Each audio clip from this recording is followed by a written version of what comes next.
Não,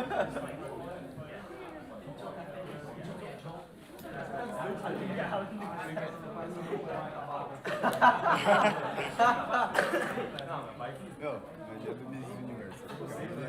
Passar um almoço inteiro vendo debate de Sweet e Klein sobre propriedade intelectual.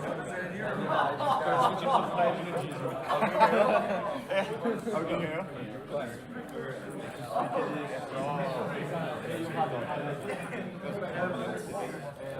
Thanks, man. Eu não sei. Foi eu e o Lu e o Klein.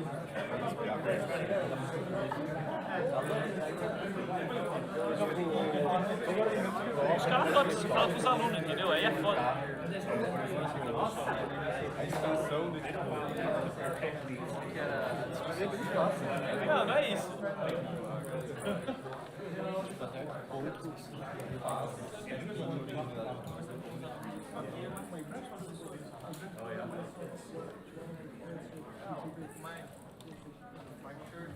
Okay, ladies and gentlemen, we're about to begin.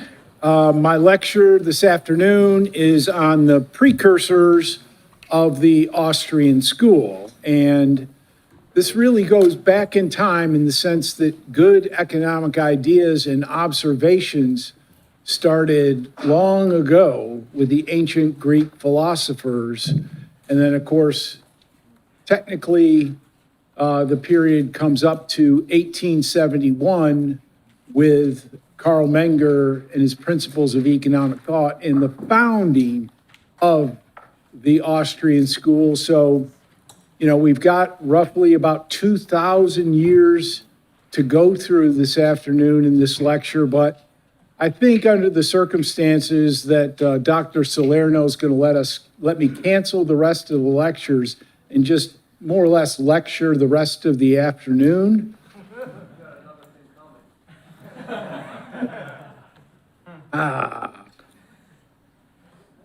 Thought I was going to get by on that one. But as you noticed, we had Dr. Salerno's lecture on Menger and the founding of the Austrian School and the first generation of the school. And we've also just recently had the lecture by Dr. Swick and Dr. Rittenauer on Austrian economists, mostly American economists that you may have never heard of. This, and of course, most of you came here with the knowledge of Ludwig von Mises and Murray Rothbard, and of course, all of their contributions. That's basically what we're exposing you to this week. And most of you are probably wondering, well, why, if we have Mises and we have Rothbard as the epitome of modern Austrian economics, why are we doing all this history of thought type material? And so two of the main things that I want to convey to you is a knowledge of and the importance of the history of economic thought.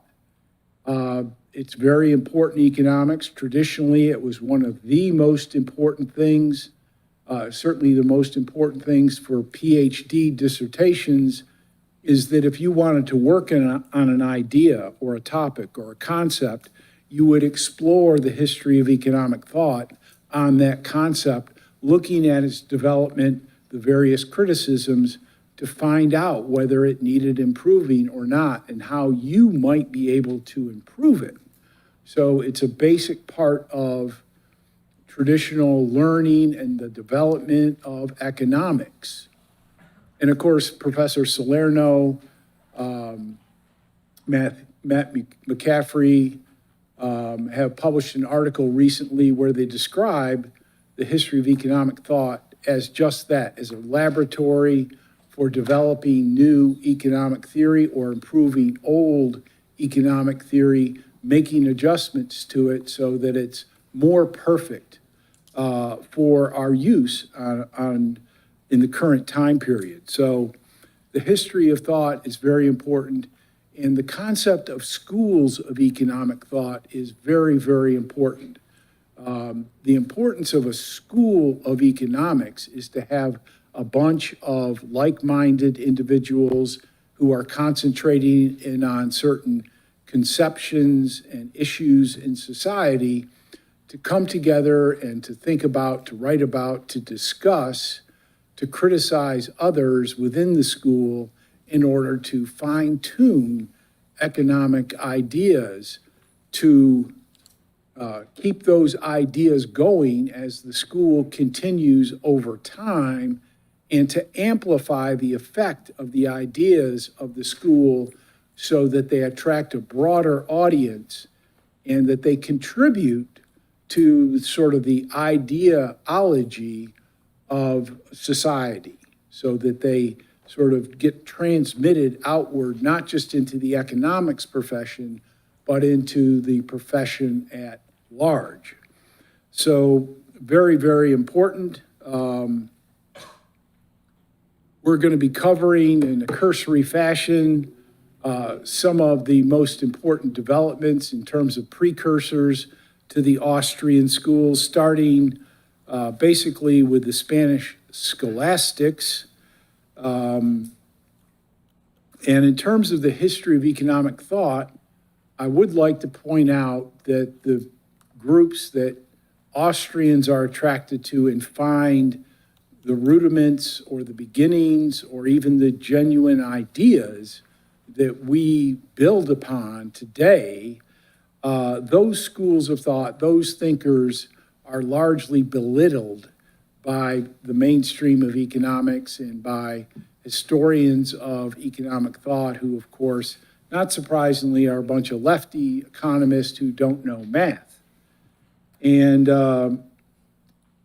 so the Austrians like the scholastics and the French economists, Cantillon, the physiocrats, and so forth.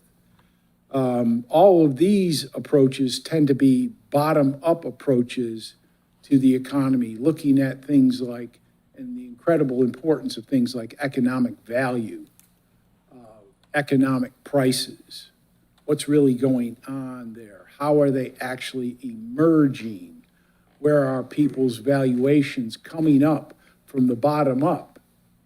And so we tend to be, in general, a bottom-up approach, whereas our intellectual opponents, like the mercantilist thinkers from long ago that will be a foil here, to modern Keynesians, modern mainstream economists, statists of various sorts, we're going to find that they're coming up with ideas to how to manage the economy, how to fund the government, things of that nature, how to spur on the economy, stimulate the economy. They're all top-down approaches. So that top-down approach versus the bottom-up approach is something that is very helpful in terms of the way you look at the history of economic thought. And again, historians tend to be statist, and they're going to tend to belittle the Spanish scholastics as mere moralists. The physiocrats, for example, is just a bunch of cranks and so forth. So it's just part of the job. So the economic conceptions that are discovered and developed by the good guys, let's call them, are going to be those basic categories relating to scarcity and utility, supply and demand, price determination, all of those basic issues that you've been introduced to so far this week. And you're going to see a lot of the lectures that we've been exposed to so far this week, how they are going to come into play here in the development of economics, as well as the practical and moral arguments regarding the economy. The early thinkers and writers on economic concepts were all moral philosophers, that they were first and primarily interested in the moral and ethical aspects of a concept or an institution. And in order to figure out the ethics, very often they were more or less forced to figure out, well, how do these things actually work? You know, what's actually involved in a loan?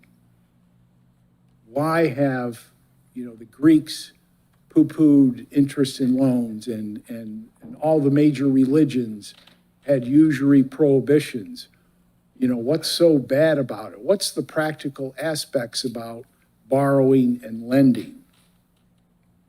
Because if we go back to the Greeks, I mean, they made some observations that were very, very important about the nature of money, about the nature of property, right? They could look and see and say, whoa, this money thing is really working for the Greeks, whereas other areas that we've investigated, they don't have money and they're primitive. And then they had similar observations with respect to private property, but they also had some very poor conceptions of how the economy works, how economic aspects work. Like they all had the labor theory of value.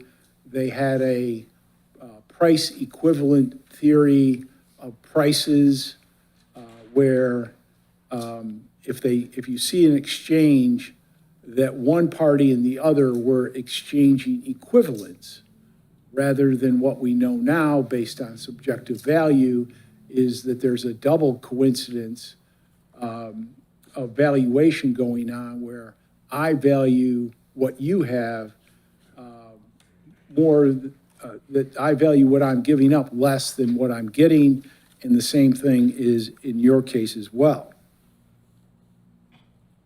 So they didn't have a subjective theory of value.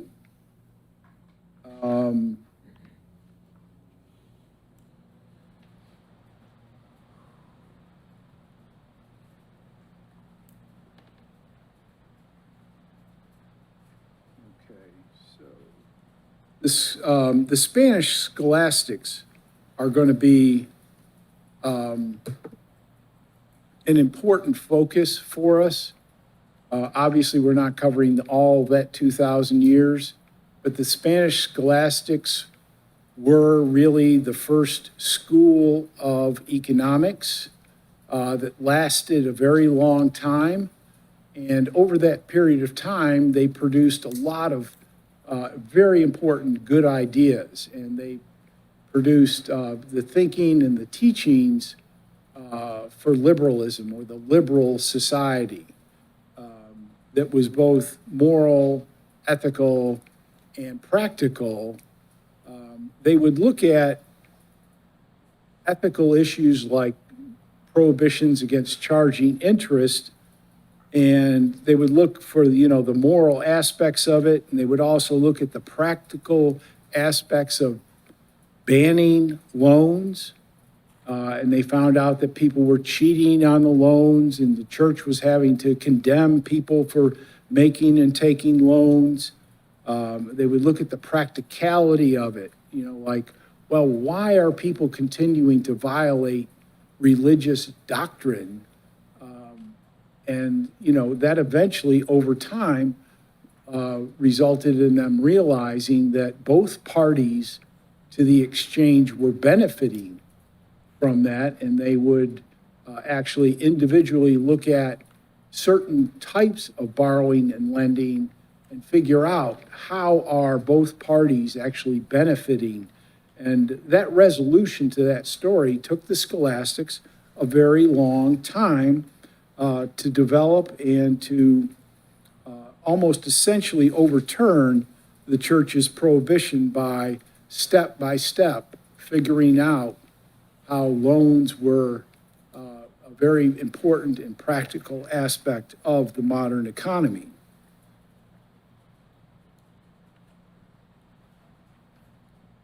So just to give you a brief introduction to the scholastic method, they, of course, studied the Greeks. They studied Thomas Aquinas and other church scholars.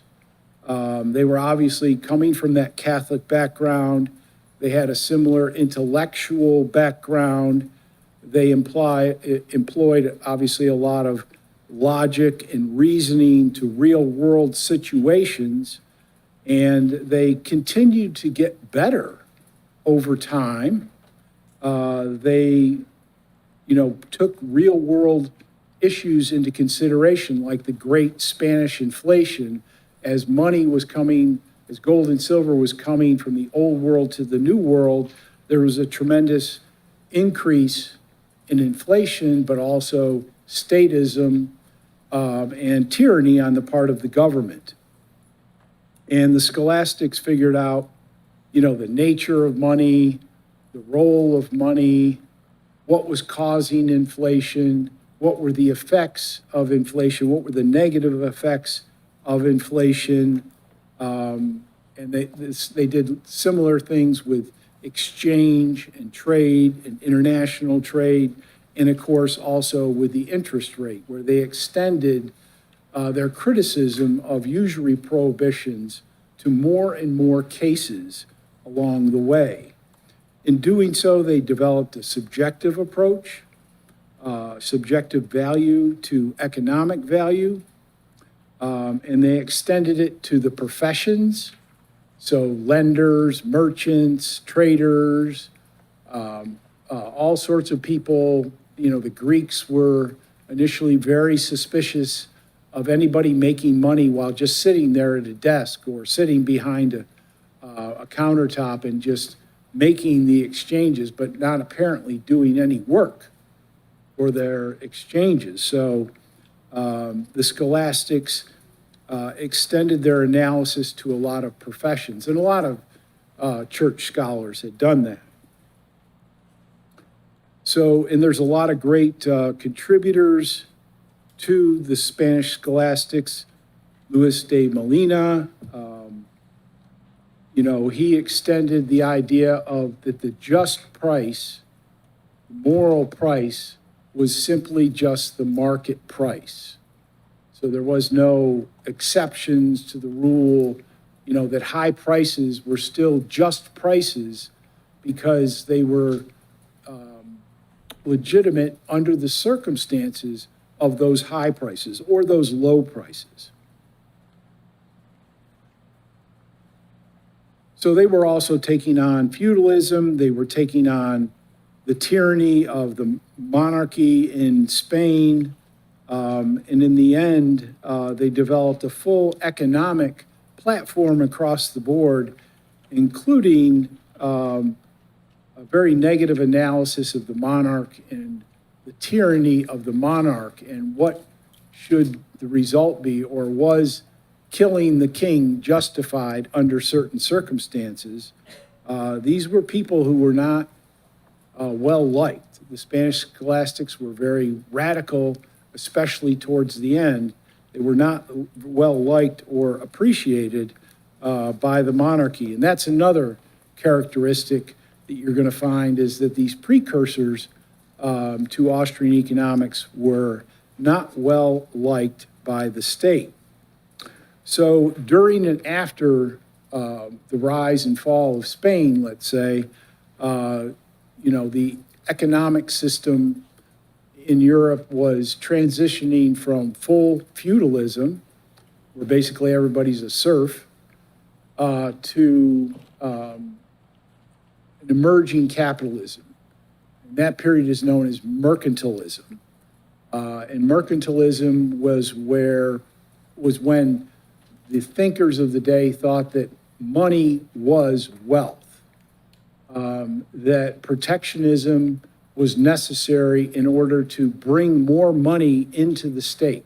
If money was wealth, then in creating money or accumulating money was a good end. And so all sorts of protectionism, taxes, regulations, restrictions, all sorts of things were justified by mercantilist thinking and policy.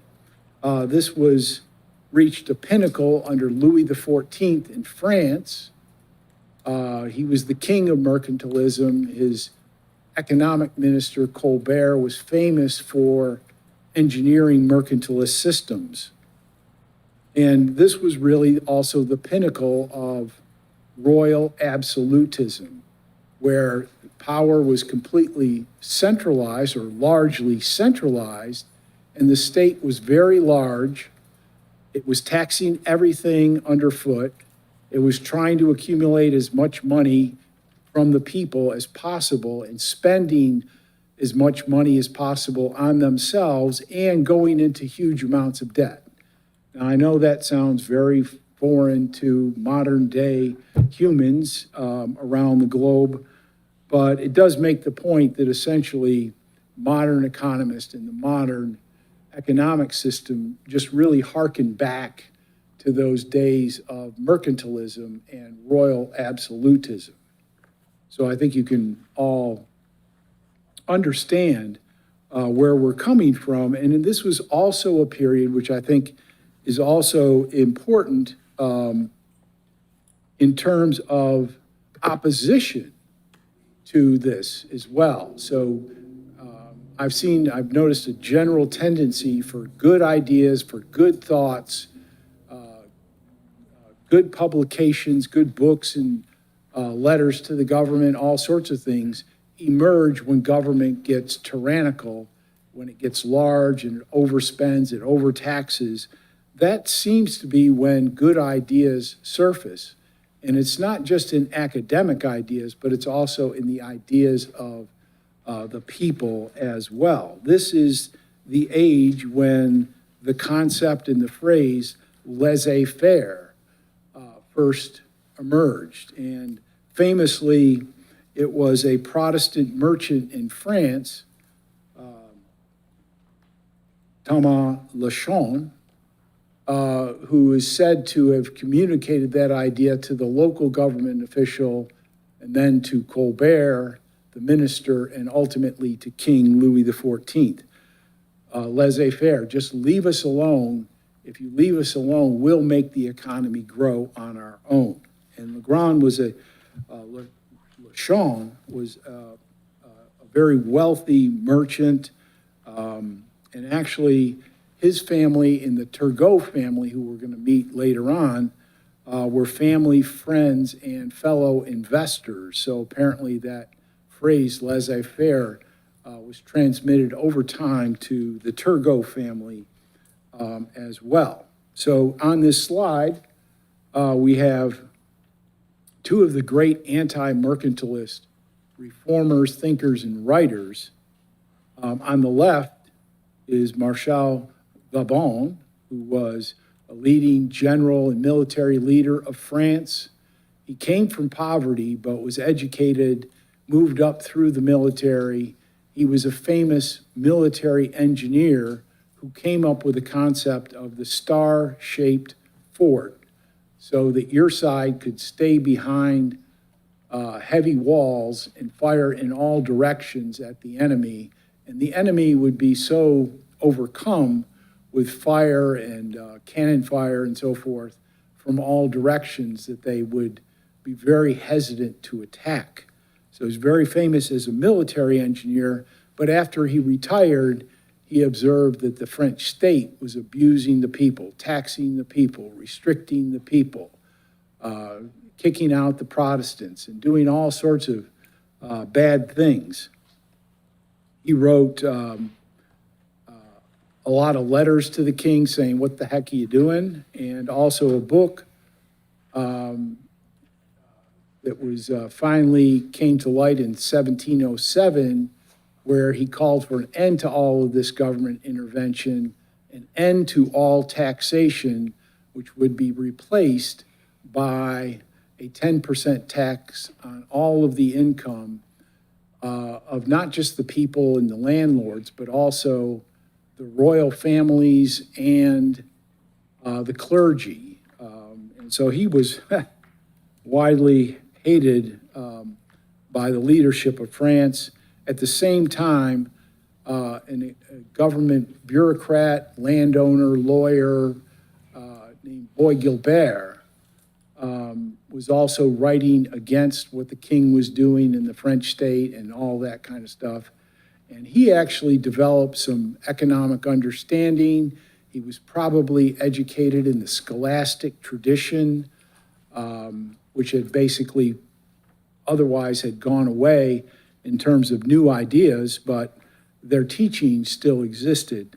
And Boy Gilbert built upon those teachings with rudimentary contributions to supply and demand analysis, to the methodology of approximations where you'd start with an individual and go to a trading situation, a group, a nation, and so forth. And he also published a book in 1707, and he basically came to the same conclusion based on his analysis that we're all mutually independent, and that freedom and liberty is the way to make us more prosperous. He called for an end of all this government regulation, an end to all the taxes, and a replacement with that with a 10% tax. So 1707 was a big year. Now, the most important person in terms of my research is Richard Cantillon. Rothbard considers him really the founder of modern Austrian economics. And I want to go, his contributions are very, very numerous. His essay, his book, reads like a textbook, a modern textbook in economics, in that it works through economics systematically. It starts with what is wealth and what is value. He says it's not money, it's the ability to produce goods and services that is really wealth. And he goes through the foundations of society, the foundations of microeconomics, and then the foundations of macroeconomics, money, interest in loans, and he ends up with a business cycle, and he ends up basically blaming the government for the major crisis of their day, which was in 1720, the South Sea and Mississippi bubble exploding because of government inflation and driving the world economy down the toilet. So very interesting character. I'll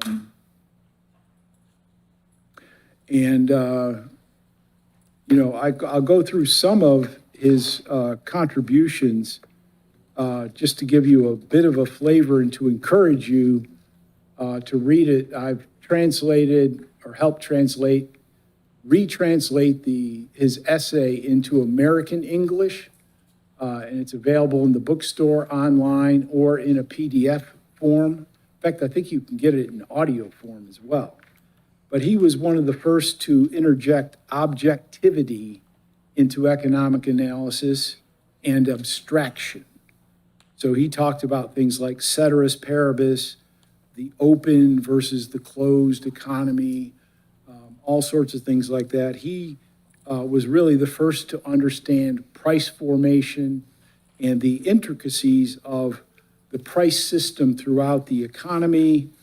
He's the father of entrepreneurship. He created the theory of entrepreneurship that was essentially adopted by Mises and Frank Knight and everybody else.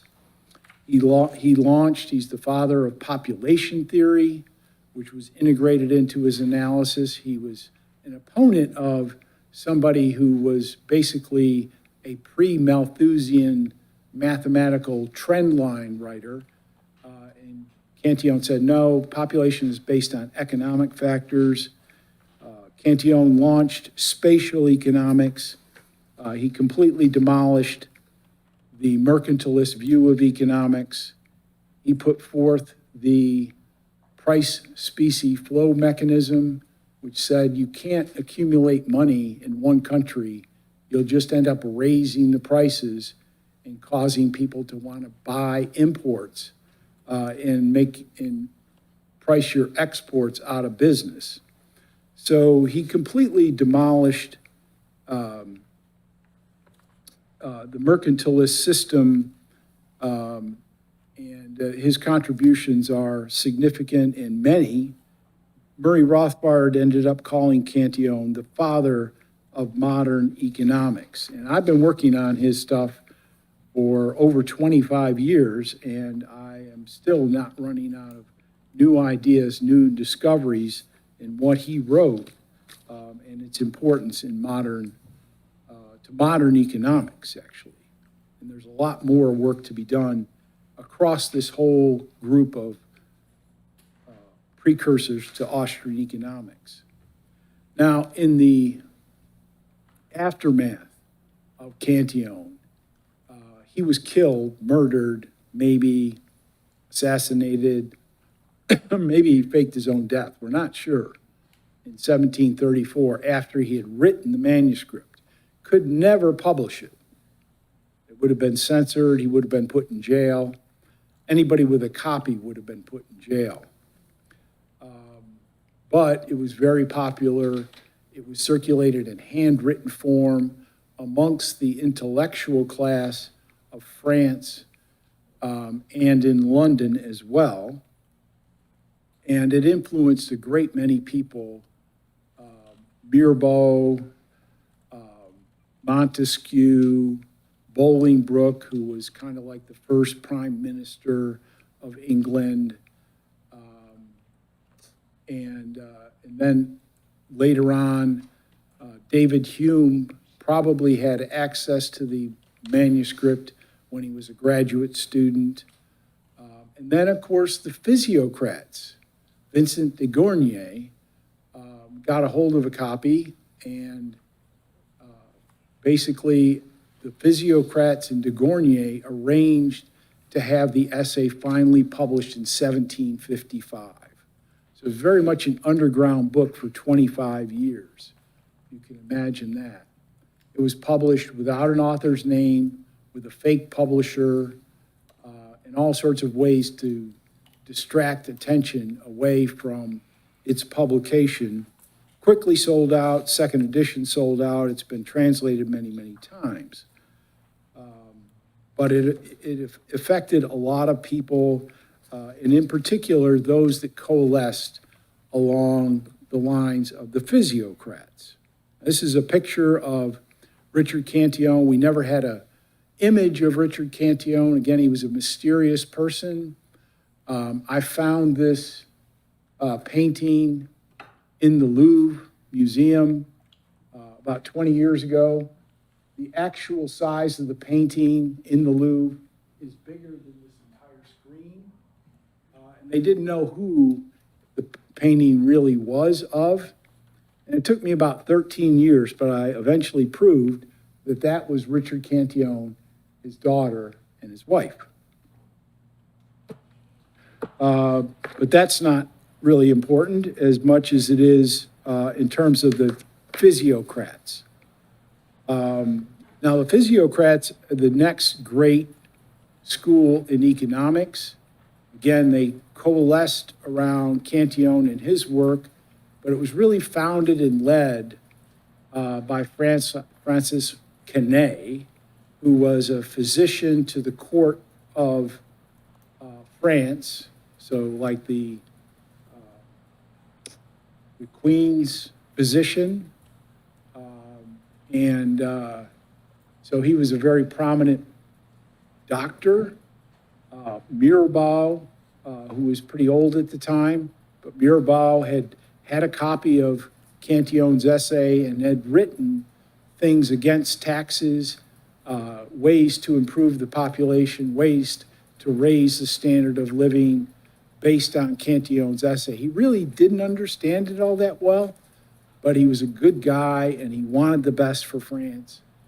And he sold a lot of copies. He was one of the best-selling authors in France during the mid-18th century.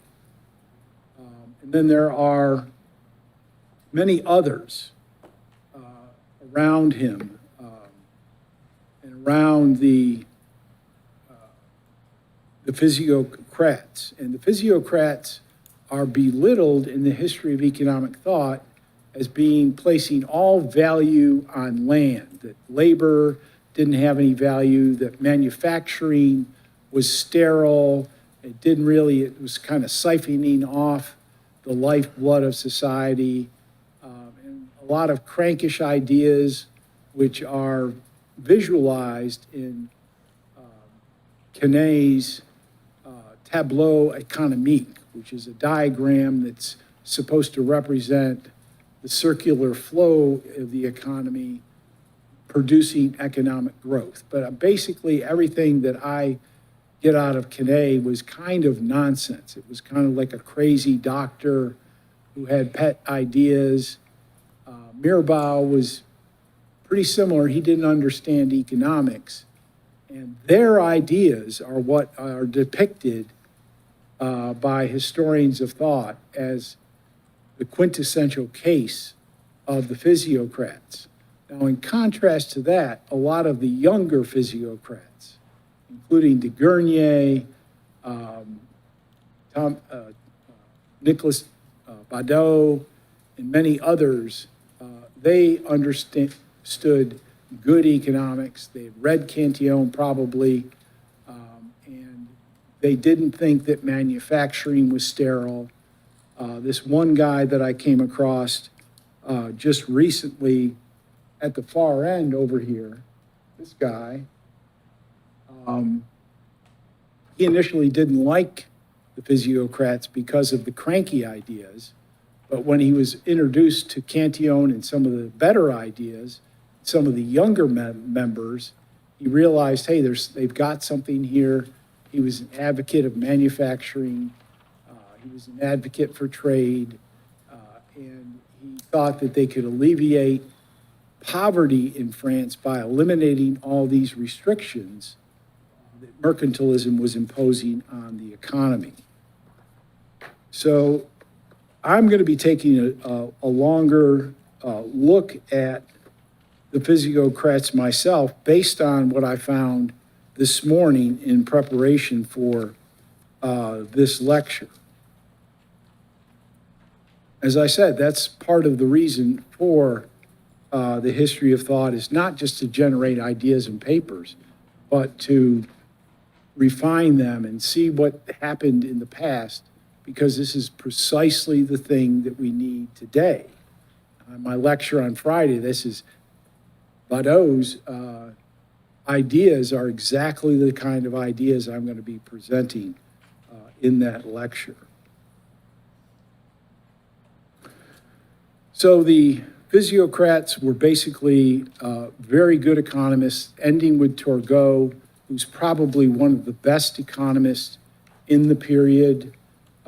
He read and understood Cantillon. He actually improved upon, in trying to reflect on Cantillon's essay and to describe it to others, he actually made improvements to Cantillon's approach. And Rothbard describes Turgot as the most brilliant economist of this entire period. And clearly a precursor to the Austrian approach based on subjective value, based on an analysis of how prices are determined, applying that analysis not just to prices, but also wages, interest, capital, and that sort of thing. So he's a real pinnacle in the history of economics, and of course, he is widely known as the biggest advocate of laissez-faire. He was actually, in the desperation days of the French monarchy, they were turning over economic ministers, whoever was supposed to be leading the economy, on a regular basis. The closer they got to the French Revolution, the more often they would turn over, fire, and replace the economic minister, because the king wanted to continue to spend, and there just wasn't enough money, and the debt situation was such that the national debt was very, very large, and the more you borrowed the higher the interest rate goes. And that sounds exactly like it does today. So, that's another example of how the history of thought is a good teacher in terms of what's going on today and what we might see in the future. To wrap up a couple things, there's a picture of Turgot. It's a lousy picture of Turgot, but originally it looked like Thomas Jefferson at Monticello with the just farmland out behind it. Eventually I got it to work a little bit better. But he represents one of the great economists of all time. And I'm probably not going to get to these fellows, but the flow of influence here goes from the anti-mercantilists before Cantillon and the scholastics before Cantillon, people he was obviously reading as a base and foundation. And then after Cantillon, in addition to all of the other people I've mentioned here, like Mirbeau and Turgot, Bolingbroke, Montesquieu, and so forth, most importantly, we know for almost certain that he was influential with David Hume. David Hume was the first great classical writer.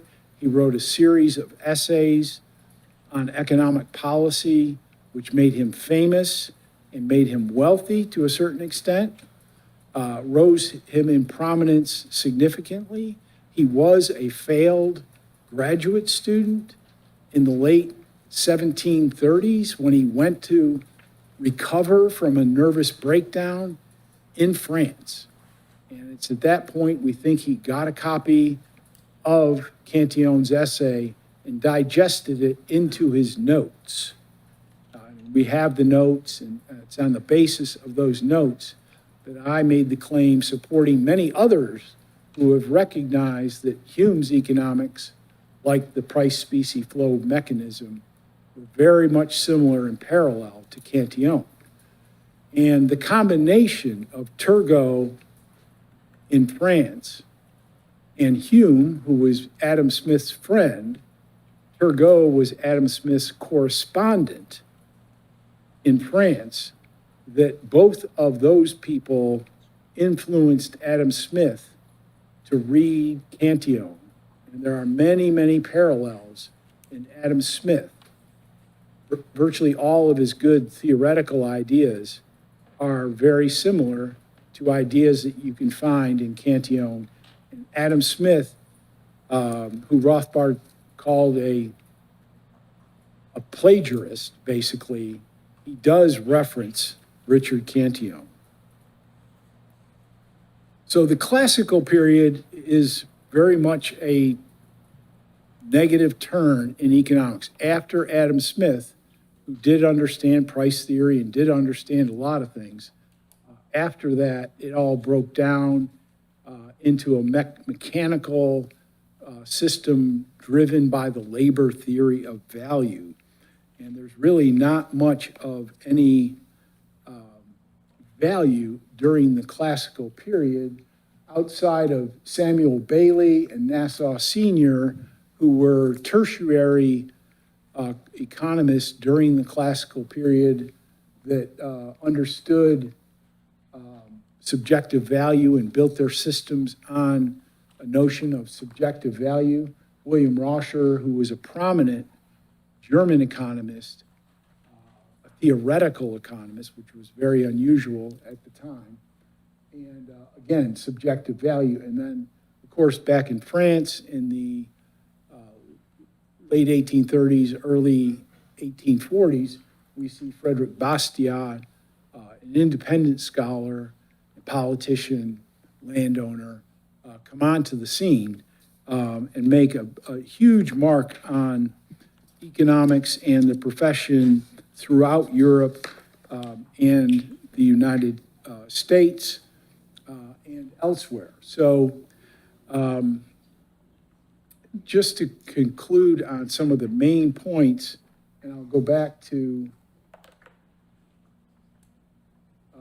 our schools and our ideas, but in terms of the two global points, the history of economic thought is not a useless game that people play. It's actually a very important laboratory for discovering and criticizing and extending economic theory in the Austrian tradition in a positive light. And, so you may be starting back 100, 200, 300 years ago, but by, critically analyzing and starting from those points, you can make new contributions. And in terms of schools of economic thought, even though our schools of economic thought are belittled by the profession, and like the Keynesian school and the classical school get all of the attention, it's still the case that it's very important for the development and the continuity and the amplification of ideas that you do actually have a organized school. And I can tell you that when I got into the Austrian school, we didn't have any kind of facilities like this whatsoever anywhere.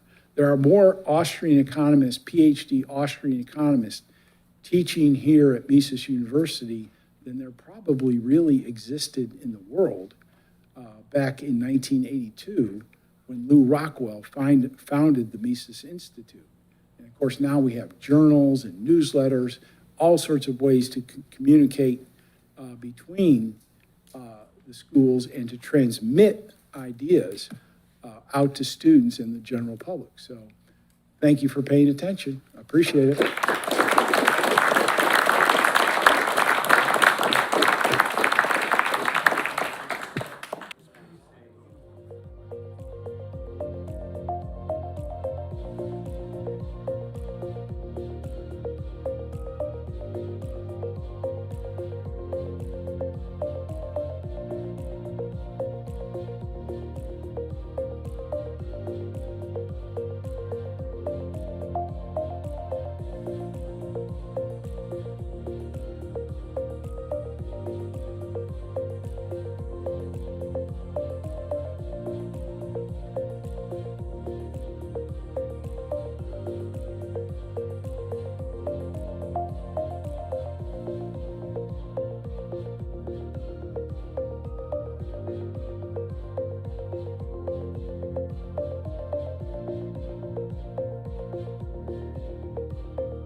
Ai, Fernandinho, eu brinco com você, mas eu te defendo. Ganhamos o jogo. Você é retardado.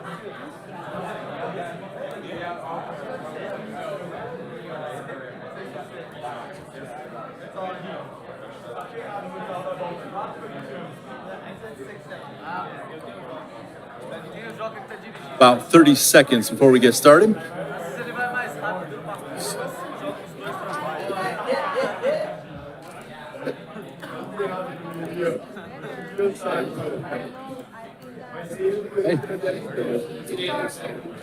I hope so. I hope so.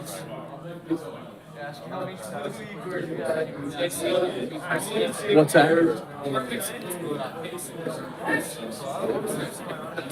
that? Yeah.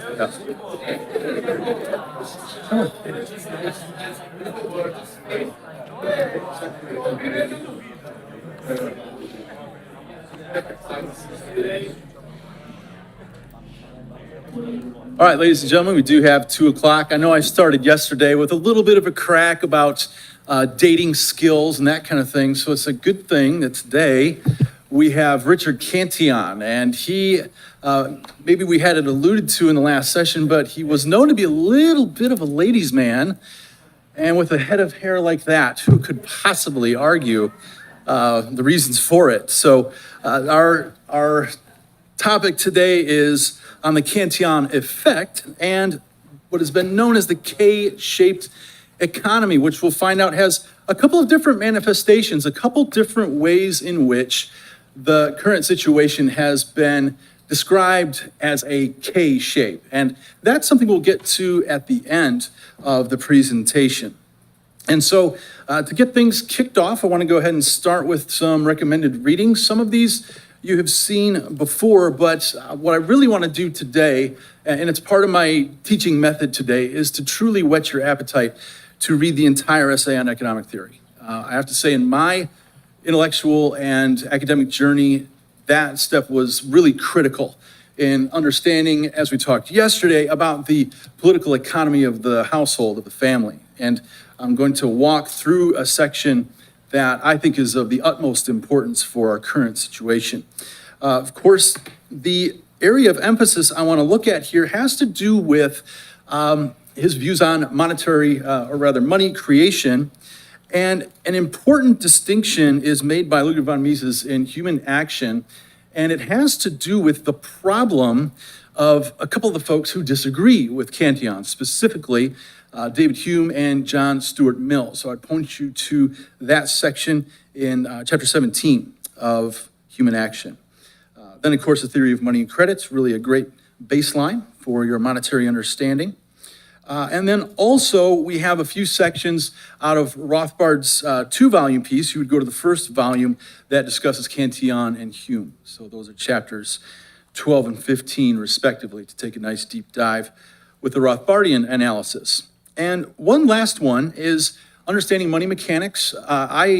While I was a professor of economics at Cornerstone University, this was part and parcel of our money and banking course. So if you haven't picked that up, please do so before you leave. I think it's critical in understanding the Cantillon effect, money mechanics, but also does a wonderful job of bringing us up to speed in terms of some of the creative forms of monetary policy that were invented after the financial crisis. And Dr. Murphy brings us up to speed on those money mechanics, and I think he does a great job in that book. So be sure to grab that as well. So to start things off, I want to go ahead and emphasize the reality here of monetary non-neutrality. You may have heard the phrase a time or two this week that money is not neutral. And you might wonder, where does this idea come from? Well, a sort of naive view of monetary neutrality really starts with John Locke, and he proposes the what some again today call the naive theory of the naive quantity theory. It's essentially the idea that with, for example, a 10% increase in the money supply, you wind up with a 10% increase in prices across the board. Proportional rise. That's the quick and dirty version of what Locke presents in the midst of the recoinage crisis of the late 1600s in Britain. So he's trying to explain what is happening with the monetary system and changes in interest rates. So that's Locke's context. Now we move forward to Richard Cantillon. And here he brings a critique a little bit of Mr. Locke's work while acknowledging it and saying that indeed we can look for price increases with an increase in the money supply. He reveals to us that these are uneven changes in prices. And we're going to dive into a section that exposes this in greater detail. And so that is Cantillon's great contribution, which again, we're going to dive into at length here. All right. Now, because of the timing of Cantillon's mysterious death and the circumstances surrounding it, the essay was not published until some 20 years after its completion. And in that time frame, we have David Hume, who really just falls into the same traps that Locke does. In fact, he amplifies some of those mistakes a little bit and brings us this idea of money as a veil.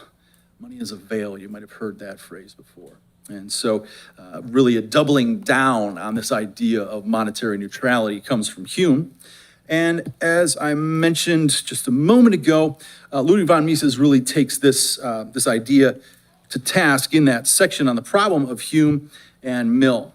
And he makes the argument and shows us that money can never be neutral. And again, the Cantillon passage we're going to work through today will also demonstrate that.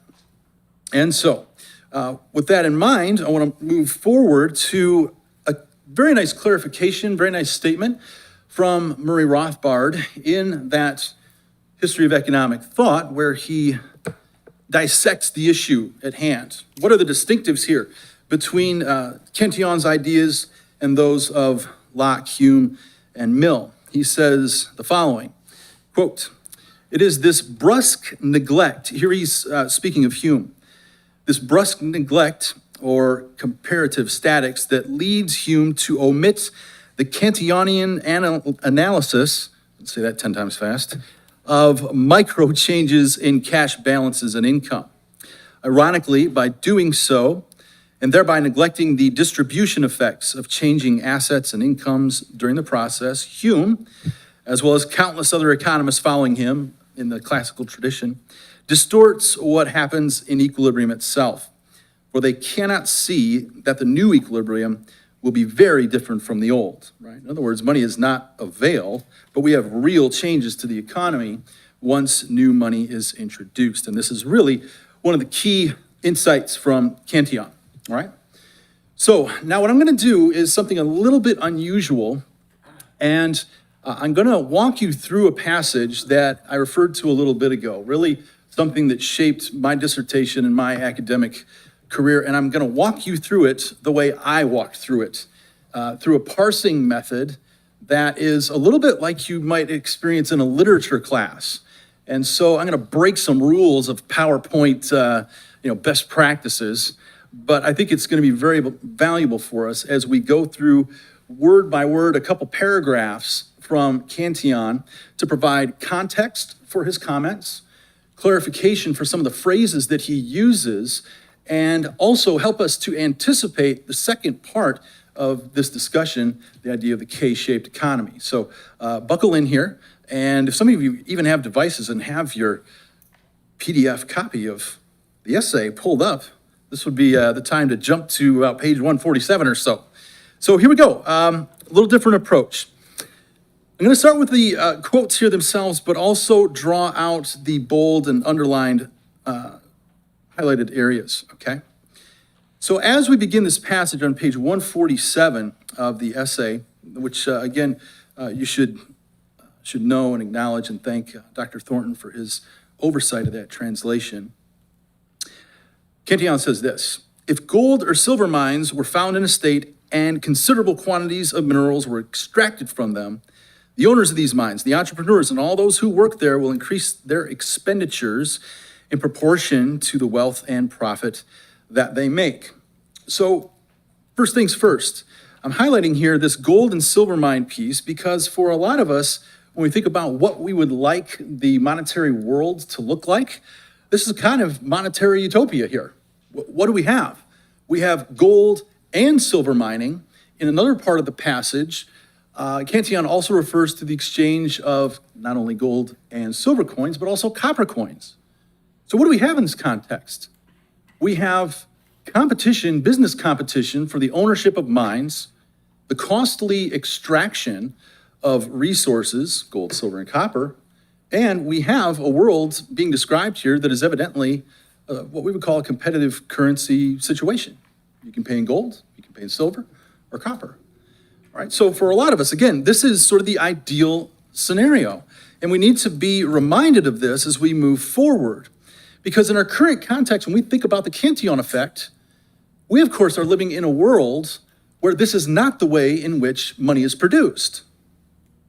It is produced in a relatively costless fashion. And credit expansion happens at the commercial bank level through a process of, we use the short term, through thin air, right? But really banks are lending and creating credit and deposits based on the belief that they'll be paid back by the borrower. So we're living in that world, but this is an ideal for many of us. And so this is going to raise an important question for us. Can redistributive effects of money creation be happening if we have hard money? Well, we'll get our answer. But it's a profound and important one to consider.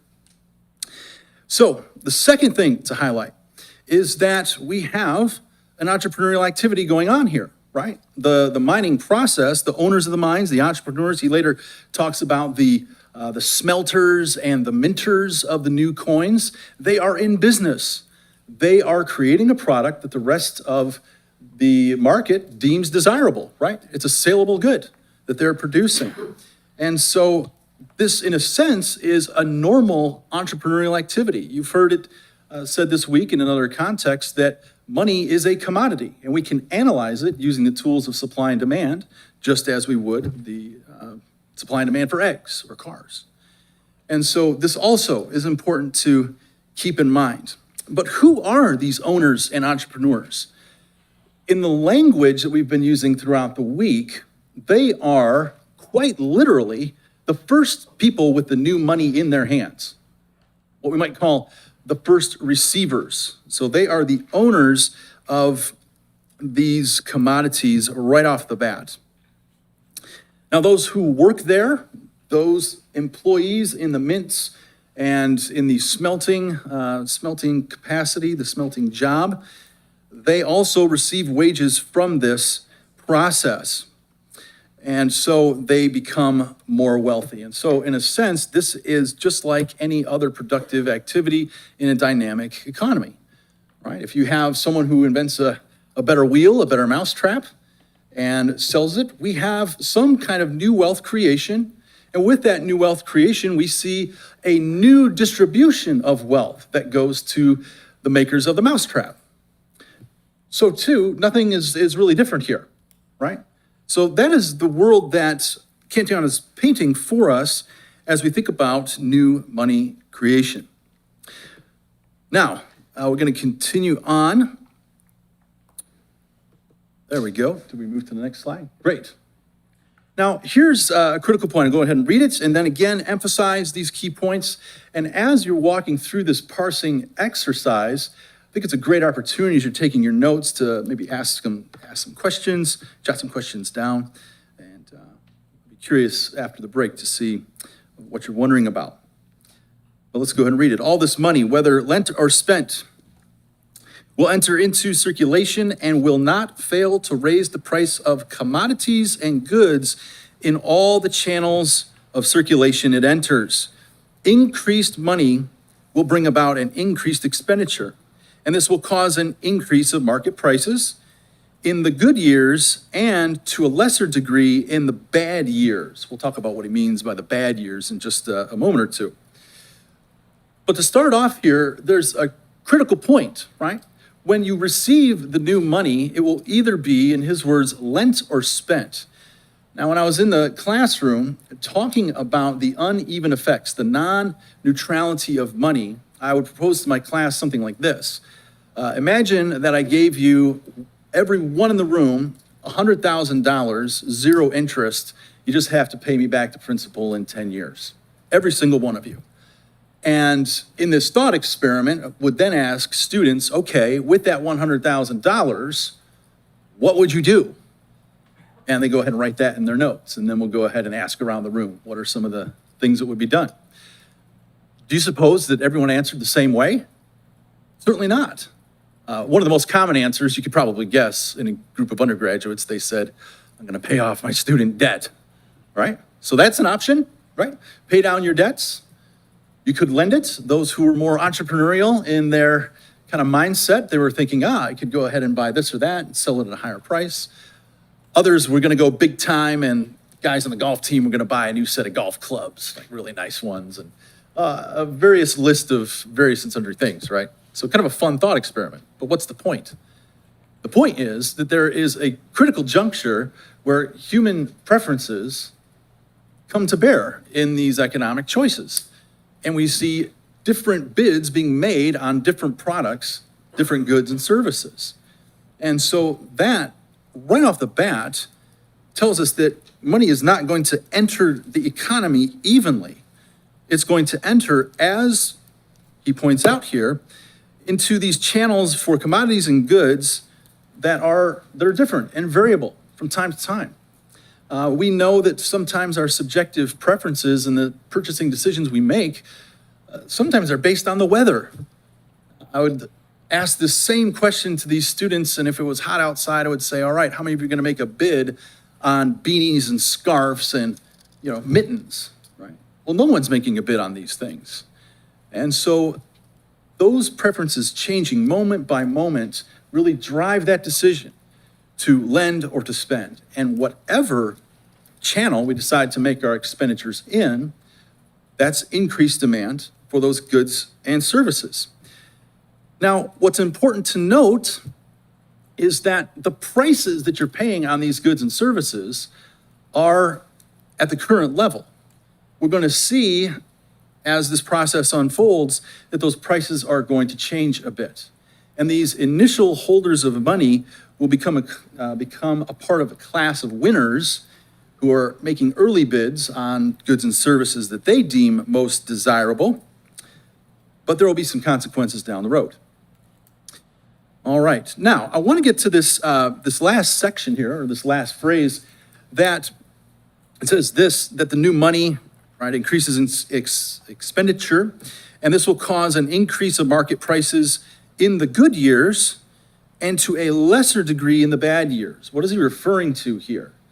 Well, he's referring to their mining and minting activities, right? If you have a good year where you are able to extract more gold and produce more money, this will drive demand in the marketplace for goods and services. You can make higher bids. That would be considered a good year. And in these good years, with this new money production, you're able to continue to make those purchases. Actually, you'll make purchases with prices rising. But it will happen to a lesser degree in bad years. So let's say the gold mining and minting process isn't going so well. A couple of your mines sort of go dry, so to speak, and you have less new money production. Well, it stands to reason, based on what we've said here already, that with less new money production in the hands of these first receivers, they'll have a little bit less money to bid with. So that's what he means here by a bad year. And so that price pressure, if you will, is not as dramatic in these bad years for mining, all right? So he's walking us through a process, and one other thing I want to pause here, just from a teaching standpoint, because many of you are going to be in classrooms here. What I want to do, walking through this process, is to encourage you as economists that we need to be thinking in a step-by-step fashion, right? If we are quickly skipping from A to Z with some really nice econometric models and mathematic elegance, we miss the operation, the internal operation of the economy. And so that's what we're also trying to train into you a little bit this week. All right, furthermore, a little bit longer section here, but hang with it. If the increase of hard money, again, right, we're in a great world here. It's hard money world, gold, silver, copper. If the increase of hard money comes from gold and silver mines within the state, the owners of these mines, the entrepreneurs, smelters, refiners, they increase their expenses in proportion to their profits. And here's key. Their households will consume more meat, wine, or beer than before. They will become accustomed to wearing better clothes, having finer linens, and to having more ornate houses and other desirable goods. Consequently, they will give employment to several artisans. Notice the use of the word artisan, right? Who did not have that much work before and who, for the same reason, will increase their expenditures. So now, what are we discovering here? Well, we're really discovering is the household impact. And I spent a good time emphasizing this yesterday, but we see households impacted in two ways. The first is a greater quantity of goods purchased at a similar quality, but then he quickly shifts in that second phrase there to talk about better clothes, finer linens, more ornate houses, other desirable goods. And this brings a certain class of laborer into the picture, the artisan, right? If we have the ability to be the first bidders on goods that we previously couldn't afford, there might be a tendency that he's revealing here, a tendency to go big or go home, right? The idea of adding quality to our standard of living. And so clearly here, we see this first layer of recipients of the new money as the beneficiaries of this process. So if you're a part of this side of the equation, more power to you. You're doing well, you're feeling good, you're living longer, and you're drinking a little more beer and with finer linens. All right, so linen, very nice in the hot summertime. So keep that in mind next time you come to Auburn, all right? All right, so these artisans, of course, now we're talking here about this second level of expenditure. Their households, of course, also benefit from the new money creation. But now, as those goods and services, the beer, the meat, the more high quality linens, more ornate houses, etc., become bid upon and purchased out of the market, their supply will decrease. Their supply will decrease in the market, and that brings us to this next part of this passage. Quote, all of this increased expenditure on meat, wine, wool, etc., necessarily reduces the share of the other inhabitants in the state who do not participate at first in the wealth of the mines in question. The bargaining process of the market, with the demand for meat, wine, wool, etc., being stronger than usual due to this new money production, will not fail to increase their prices. These high prices will encourage farmers to employ more land to produce the following year, and these same farmers will profit from the increased prices and will increase their expenditure on their families like the others, right? So you start to see not a total disaster unfolding here, right? But you start to see that some people are starting to lose here, yeah? We start to see that these individuals who receive the new money later, they have a reduced share available to them, and it's that bargaining process that the first receivers engaged in. The bargaining price went a little bit higher because of the new money that they had in their hands, meant that we had an increased demand for meat, wine, wool, etc. And as he says, it will not fail to increase their prices, as we would expect, all right? Now, once again, it's a really rich process, a rather rich passage, because he talks here, once again, about the families and the households. A quick aside, a quick off-ramp here. One of the reasons that there's such a research gap when it comes to the impact of monetary policy on households, it's just very strange to me because economists through the ages have understood and articulated the impact of monetary policy and changes in interest rates on firms quite well, quite in depth, yeah. But no real discussion, no deep discussion on what it does to households. And really, Cantillon is giving us an important seed of truth here that I think economists miss for quite a while. So we're going to keep moving forward here as he articulates further what happens to the late recipients. Those who suffer from these higher prices and increased consumption will be, first of all, really critical here. Property owners during the term of their lease, and then their domestic servants and all the workmen or fixed wage earners who support their families on a salary. All right? So obviously the first phrase that we're emphasizing here, it speaks for itself, right? Those who are harmed by this process.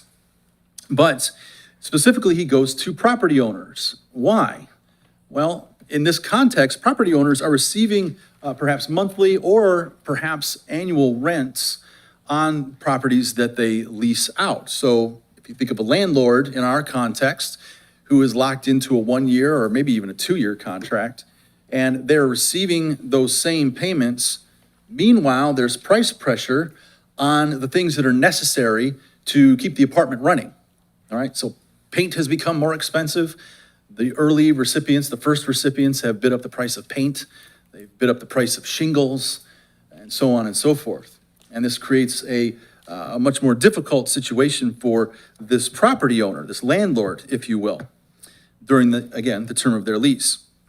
Now, those who work for these people as well, they too are under this inflationary, under this pressure from higher prices, and especially these fixed wage earners. And this is a major clue for us to understand why today we talk about those on fixed incomes being some of the most damaged individuals when it comes to an inflationary environment, right? So I think that there's so much here in this passage that can be put in the Doc Brown time machine in the 1730s and brought right forward to us today and see the same kinds of patterns emerging in our economy. In an inflationary environment, fixed income is a financial burden, to say the least. All right. Next section, we're almost there. Further, these households are going to have to economize, right? If you're on the losing side of these price increases, you're going to have to economize in a serious way. And he says, they all must diminish their expenditures in proportion to the new consumption, which will compel a large number of them to emigrate and to seek a living elsewhere. Start to see some social effects here. The property owners will dismiss many of them, and the rest will demand a wage increase in order to live as before. It is in this manner that a considerable increase of money from mines increases consumption, and by diminishing the number of inhabitants, greater expenditures result by those or for those who remain. So the point of emphasis here is that there is an economization that has to happen where, with rising prices, we know how this goes. If you do not have the new income to match those rising prices, you diminish the quantity of goods and services you purchase. This is very, very basic sort of economics. But again, it comes to bear on the household situation. But taking it one step further, these families facing this kind of pressure may emigrate. They may move. Now, we have a couple of young economists in Europe I've interacted with a little bit who are studying this very issue. The question of rural to urban migration under inflationary conditions. Yeah, as people in rural areas find rising prices and may not find that some of the investments, some of the job opportunities aren't in their areas, what's the natural move? The natural move is to go where the jobs are, go where the income is, and to try to be on the winning side of an inflationary environment. So that is one consequence that we see a little bit in slow motion throughout the world, right? But in extreme situations, take Venezuela for an example, part of the refugee crisis on, I believe, the Colombian border a few years back was simply people not only fleeing government repression, but they're fleeing hyperinflation. They're trying to get out of that situation, so people will literally pick up their families and move because of these kinds of inflationary pressures. So we see that again in our modern context. So emigration and the pressure to do so, fleeing an inflationary environment where you're one of the losers, is a very real thing that Cantillon puts before us. So this is the last section that we're going to parse out. And at the end of this section, in part 2, chapter 6, Cantillon is going to then transition into that price-specie flow mechanism, which Dr. Thornton described in the last session. But to finish the story, to finish the narrative that he provides for us, Cantillon says, if money continues to be extracted, this process continues repeatedly from those mines, the abundance of money will increase all prices to such a point that not only will the property owners raise their rents considerably when the leases expire, right? So now you got a new lease, and what happens to the rent? It goes up, and the landlord is justified. They have to cover costs. Yeah. So these rents are raised considerably when the leases expire and resume their old lifestyle, increasing their servants' wages proportionally. But the artisans and workmen will increase the prices of the articles they produce so high that there will be considerable gains in buying them from foreigners who make them much cheaper. And that's the key phrase that transitions us into the discussion on the price-specie flow mechanism. All right, so to wrap up this parsing exercise, we do finish here with sort of a warning, if you will, for continual money production. And again, this is in the world where we have presumably competing currencies, we have costly mining, smelting, and minting taking place, a world very different from ours. And even in this world, the new money production brings about a wealth distribution. And this entire story, as we pull it together, is what we call the Cantillon effect, where the first receivers of new money creation are the beneficiaries of current prices. They enter the market and bargain for higher prices, obtain goods and services, reducing the supply of those goods and services available to the rest of society, thus raising their prices and creating this high price environment for all the rest. And sometimes to the point where immigration is in play, career changes and moving from rural to urban areas are all in play. And eventually we may begin seeing a very serious move to substitute to cheaper goods. And that is where the imports come into play. Well, that's our story, and we're sticking to it. That is Cantillon from the 1730s. Amazingly applicable to our current situation, and much of what we have discussed, especially when it comes to our inflationary environment, and even you can see some of the beginnings of a business cycle perhaps at play here. So all that is in that very rich seed that Cantillon planted back in the 1700s. All right, now, in the remaining 15 minutes, I want to talk about the few different ways in which this K-shaped narrative is connected to the Cantillon effect, Cantillon's narrative that we've had here. But it's an interesting situation where what people mean by the K-shaped economy has a couple different manifestations, if you will, a couple different meanings. And so Cantillon talked about different forms of work, right? He talked about those artisans kind of benefiting from the process of new money creation. But then there were some other folks who didn't do so well, right? There were other industries, property owners, farmers, not so great for them. They were among the losers in the Cantillon effect, the Cantillon narrative. Well, what do we see here? This is coming from quick analysis, quick drawing from the U.S. Chamber of Commerce having to do with the rates of growth in these industries, all right? The rates of growth in particular industries. And if we average out the post-COVID, post-inflation recovering industries, you see the blue line there. And what are they? Well, these are the tech sector, really comes as no surprise to most folks. Retail, broadly speaking, so this would include Amazon and all the purchases we're making online, a very robust recovery and growth rate after COVID. And then software services, right? So we see these sectors really benefiting in this post-COVID inflation environment. They are among the winners. They are receiving new money creation in our fiat system. And one of the things that we have to observe and consider in a fiat system with relatively costless money production is that the Cantillon effect will be in place, but in a much higher degree, a much greater degree than we would have if it did cost money to extract and create new money. Yeah. And so we have really a Cantillon effect on steroids, if you will, when we have a fiat money regime. Well, we see this restructuring of labor markets, yeah? And what I mean by that is that we have some markets that are winning. Again, you saw Cantillon's emphasis on the workers in the industry who are beneficiaries. And certainly, again, the folks on the blue line are doing well, so are their households. But travel, entertainment, hospitality, food services, this, I think, is part of the reason why the 2020 campaign for Trump was somewhat successful, right? What was one of the big tax initiatives? No tax on tips. Well, he's really appealing here to the folks who are on the losing side, the folks on the orange line. It turned out to be a winning political strategy.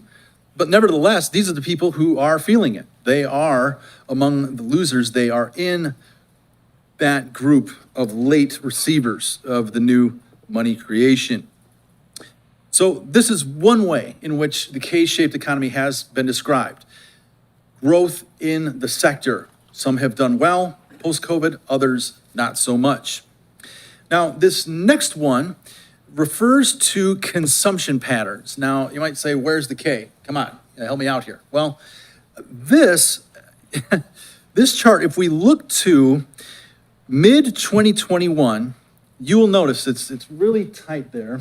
I'll use the laser here. No, I won't. Let me burn my own eyes out here. In mid-2021, you see that the black line, the low-income households, that they have a higher percentage of retail spending happening. But if you just track that black line and move it forward through 2022, instead of being on top of the stack, it goes below. Yeah. And so what's happening here is that retail spending, what we might consider kind of disposable income, that it is a lower percentage now for lower income households than it is for the highest earning households. Yeah. And so if you can extrapolate that, that's a really skinny or flat K going this way. Really flat one, but this is another way in which economists have pointed out the fact that we've got rising GDP. Yeah, we've got a growing GDP, and as you all know, the way in which GDP is calculated, consumption makes up a significant portion of it. Well, if we have rising consumption and percentages of their budgets from wealthy households driving consumption, it stands to reason that we're actually going to continue to see that consumption number in the GDP function rise. Yeah, and that's what we're seeing. This is what we're witnessing.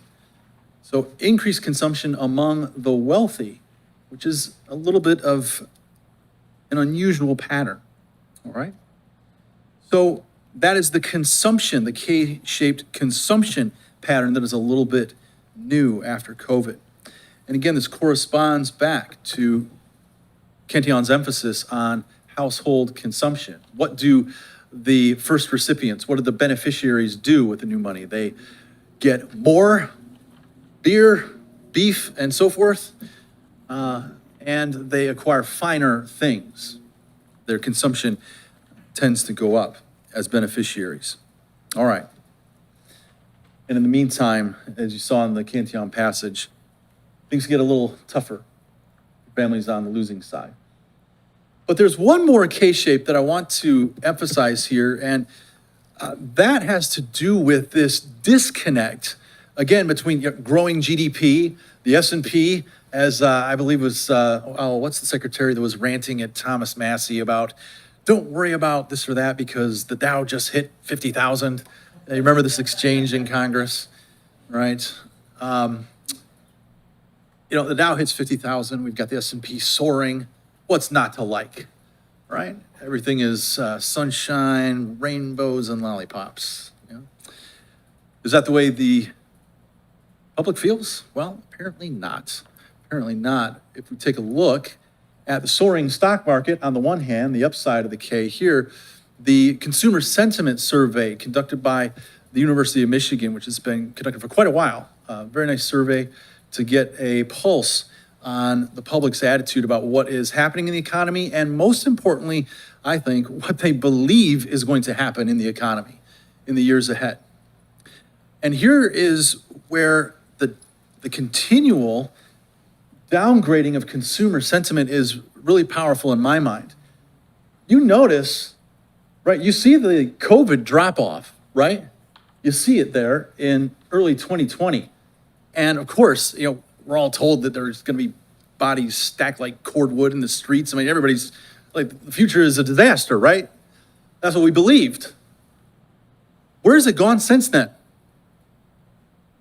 These levels of consumer sentiment are lower today than at the depths of the COVID hysteria. So consumers are not feeling great about the economy. And here is another underlying reality in that orange line. Beginning there in 2024, I've taken a look at the entire chart of numbers, and a very interesting phenomenon has occurred. This survey, of course, asks demographic features. They ask about age, they ask about income, gender, etc. And for the first time, who are the most pessimistic among us? It's the young. In all those periods previous to 2024, month after month after month, the survey was conducted, the young always had a more positive outlook on things like inflation, asking questions about, will the economy be better in 5 years, 10 years down the road? Young people have been regularly more optimistic than their elders. That flipped in 2024. And of the last 24 surveys, only 3 of those had monthly surveys where the old were a little more optimistic than the young. And so what I want to caution, I guess, my freedom-loving friends and people perhaps in the conservative movement who are wagging their fingers at Gen Z for saying, suck it up, everybody had it tough when they're young. You all are admittedly facing some challenging realities that are a little bit different. And so I have some empathy for you. But at the same time, what's the strategy? Now, I'm not a financial advisor. What's the strategy here? Well, frankly, until we get the kind of financial and monetary world that we are hoping for, the move is to get yourself on the right side of the K, quite frankly, is to get yourself into the winning sectors. If we're talking personal finance here and what you're going to do with your household in the future, that is the solution at the moment. So I hate to break it to you, but that is the reality.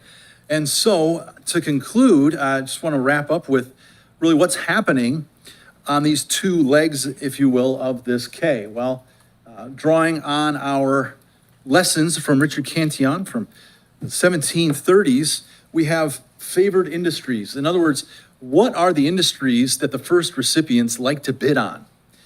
Now, obviously, the emphasis here has been on household decisions and the industries that they favor. Again, Cantillon talking about artisans and so on and so forth. But let's remember, of course, that government is one of the first recipients of this new money creation as well. What are their favorite industries? Well, I think one of the ways you can take a look at this is to see where's the job growth. And what we find in recent job reports is that what I'll call government-adjacent industries, like healthcare, are seeing employment booms and pretty good wages too, not to mention, right? They are the winners. They are among the favored industries among those people who are the first recipients, the decision makers, sometimes in government, sometimes through commercial banks and very wealthy asset holders, right? Folks who have assets with durable premiums, you might call non-perishable premiums. Of course, the first receivers, but on the psychological side, right? It's very interesting that our largest group of wealth holders are indeed older people. And for the first time, we consistently see the older generations with a more positive outlook in the U of M surveys than the young. And so, what's the downward side look like? Well, these would be the disfavored industries. We saw a list of some of them. Wage earners, as Cantillon pointed out, those on fixed wages especially, are among the losers, the late receivers. And what's the attitude? I'll refer back to a phrase that came from Dr. Salerno's paper from 2013 on the depersonalization that happens in hyperinflation. He cited an economist, Conrad Hayden, who said that among the losers in the inflationary game, they developed a cynical frivolity. And I hope that even though we've got some challenging, difficult news about our current situation, that you all will take wise steps in your personal financial matters, and hopefully with the awareness of what is really happening in the real world economy with Cantillon effects in play, that you will wind up on the winning side. Thank you for your attention.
Wow, good work. I'm impressed.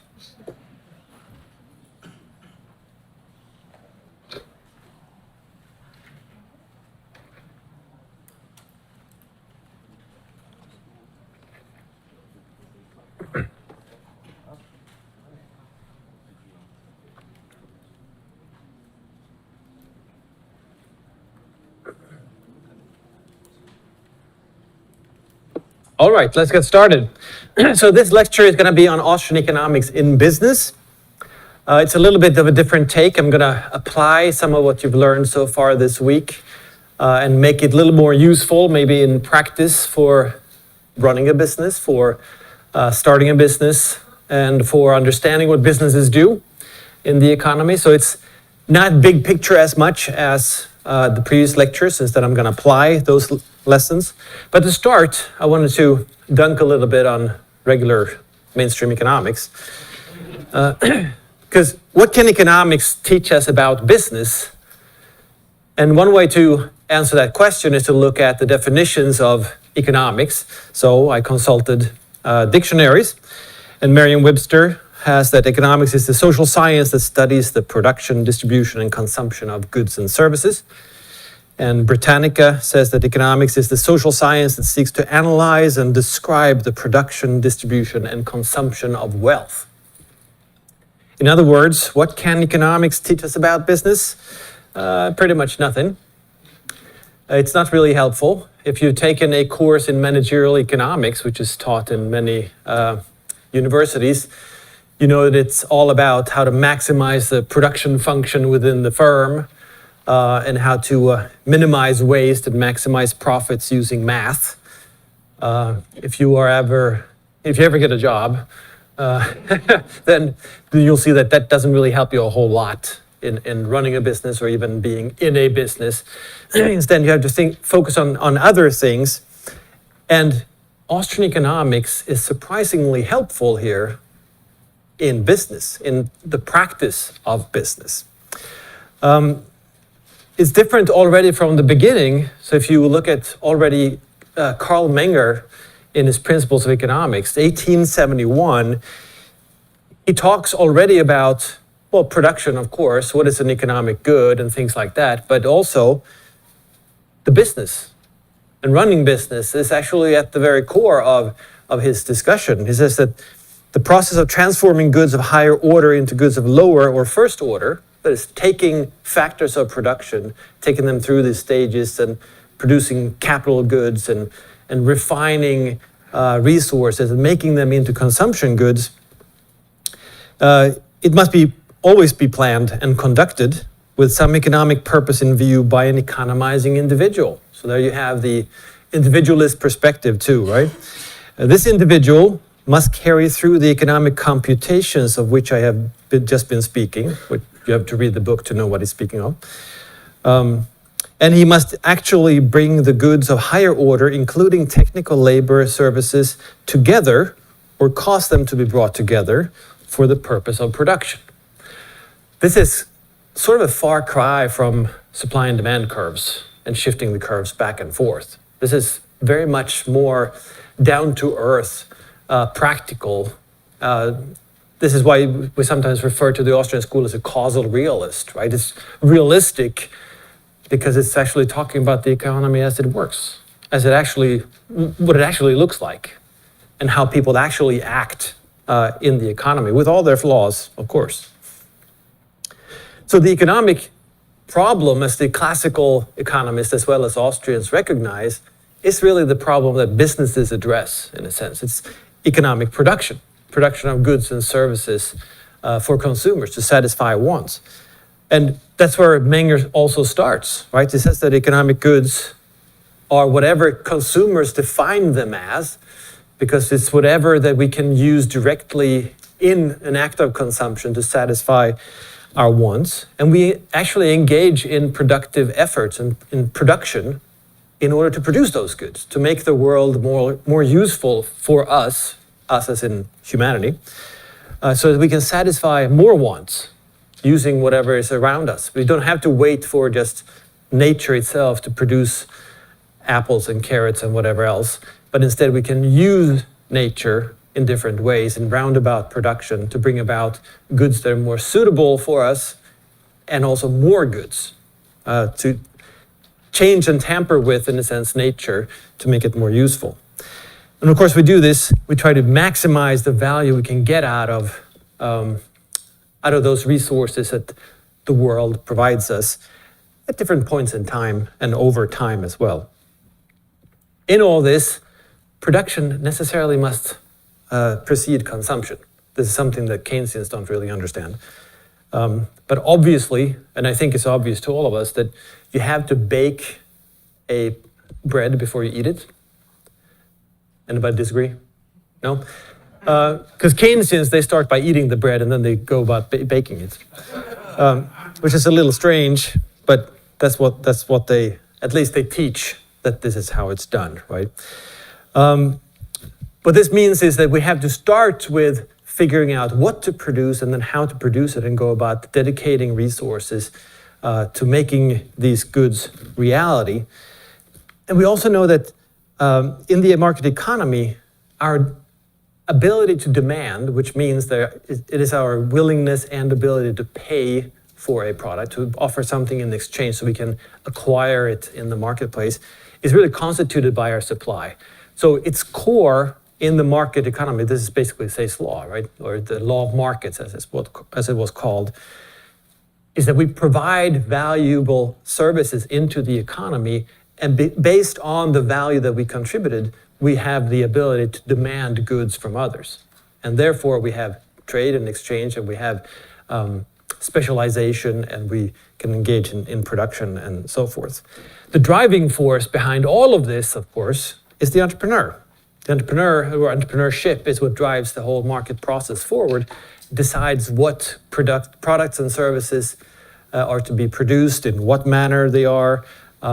Entrepreneurs compete with each other with their imagination or their anticipation of what will best serve consumers in the near or distant future.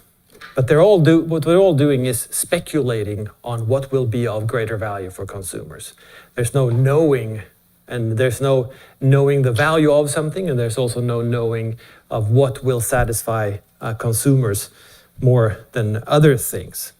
Now, entrepreneurship is sort of a hot topic now these past few decades. It's also core in Menger's treatise already from 1871.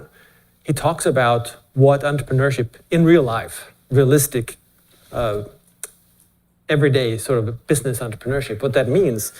Here's another lengthy quote from the same page in Principles of Economics, which says that entrepreneurial activity, just using those terms, you will hardly ever find those terms in an economics textbook. He says that entrepreneurial activity includes A, obtaining information about the economic situation, B, economic calculation, all the various computations that must be made if a production process is to be efficient, provided that it is economic in other respects. C, the act of will by which goods of higher order are assigned to a particular production process. So it's bringing those factors together in certain manner, in a certain order, and making it into those goods that we set out to produce. And then the supervision of the execution of the production plan so that it may be carried through as economically as possible. If you think about it, or if you take a business course at a university, this describes really the whole process of starting and running a business. Right? You don't really need anything else than this excerpt from Menger already in 1871. I don't think you will be able to find anything this explicit in any modern textbook in economics, because entrepreneurship is simply not covered.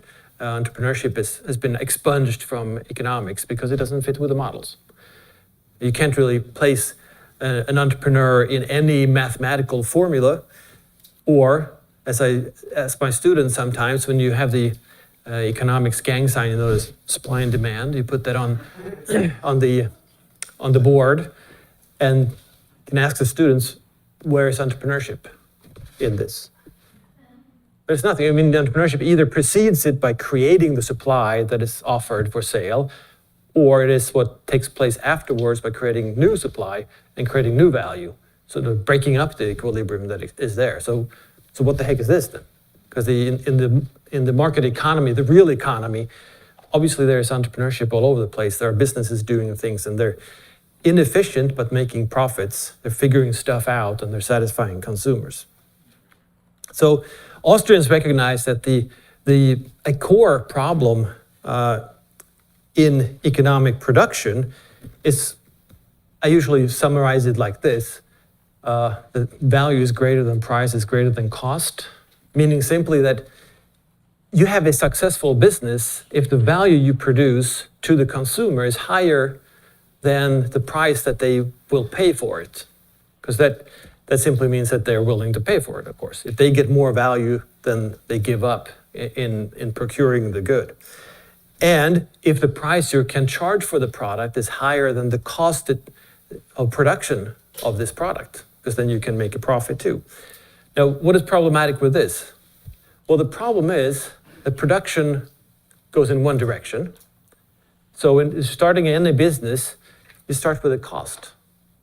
Before you know if you are even able to produce the product, and definitely before you know whether it's of value to anyone, if there's any customer base willing to pay for it, you have to have costs.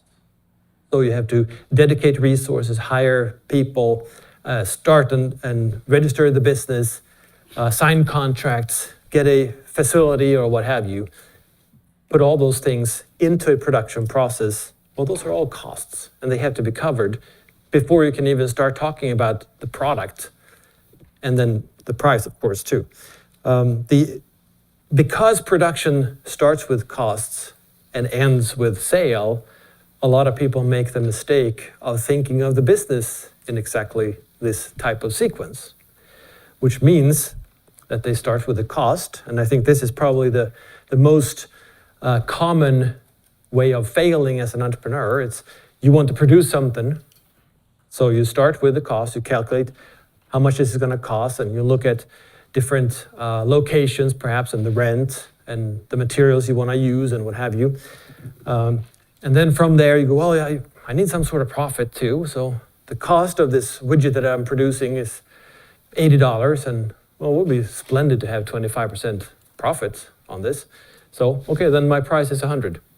And then you open the doors and you tell the world, voila, here's my business, come buy my widgets for 100. Well, this would potentially work in a different kind of world, but since we know that the consumer is the person who is sovereign in the marketplace, meaning that the consumer decides the value of the good, what is to say that the $100 is actually a good price for the product? It's just based on the cost that you chose to use in your business. You haven't involved the consumer at all yet, which is a huge problem because valuation starts with the consumer. The valuation starts with the future. The end point is the start of valuation. And based off that evaluation, the consumer will say, well, yeah, this good is actually pretty awesome. I'm willing to pay this much in money terms for this product because it gives me this much value. And I can use my money elsewhere. I can't get this much value anywhere else. Therefore, I will buy it. And that gives you the price that you can charge. So the price is something that you as an entrepreneur will have to discover. You don't set the price. There's no such thing as pricing power because the consumer is still sovereign. It doesn't matter if you're a monopolist. Either the consumer will buy or will not buy at the price you're asking for. And then your job as an entrepreneur is to figure out how to produce that thing of the greatest value possible, figure out the price that you can charge for it, and choose the appropriate costs. It might not be that you should choose the materials that are most effective in producing the product because that could be too expensive. It could be the case that you should choose materials that are not as good, which means the product might be inferior, but overall, the calculus might be such that the value is greater than the price, is greater than the cost. Whereas maximizing sort of the quality of the product is the wrong way to go. Or minimize the cost is the wrong way to go. And there are many different ways you can do this, of course, right? And there are different segments, different types of customers for different choices here too. If you think of devices like smartphones or computers, you can buy really cheap shit, excuse me. You can buy a smartphone that is really cheap. They don't have the fanciest processor, the fanciest screen. They don't have all the different bells and whistles because they expect to sell it at a low price. But then you have Apple's iPhone, which is something like $10,000 or whatever. And they can include anything in there pretty much. All the materials they choose, they can use a lot of design, and they can probably hire the best designers in the world and let them sit for 2 years and just think about stuff in order to produce the next generation of iPhone. How come they can afford it? Because they're aiming for a product that they think is so valuable that people are willing to not only pay the $10,000 for a damn phone, but also they're willing to sleep on the freaking sidewalk outside the store waiting for the new iPhone. Right? So because they expect it to be valuable, they can choose higher cost inputs. So the better inputs from the consumer's perspective go to the higher valued goods. Okay, so with this little equation, well, it's not an equation, but the formula, there are two types of profit. So obviously the price minus cost is the entrepreneur's profit in money terms, and the value minus price is the consumer's profit in subjective terms.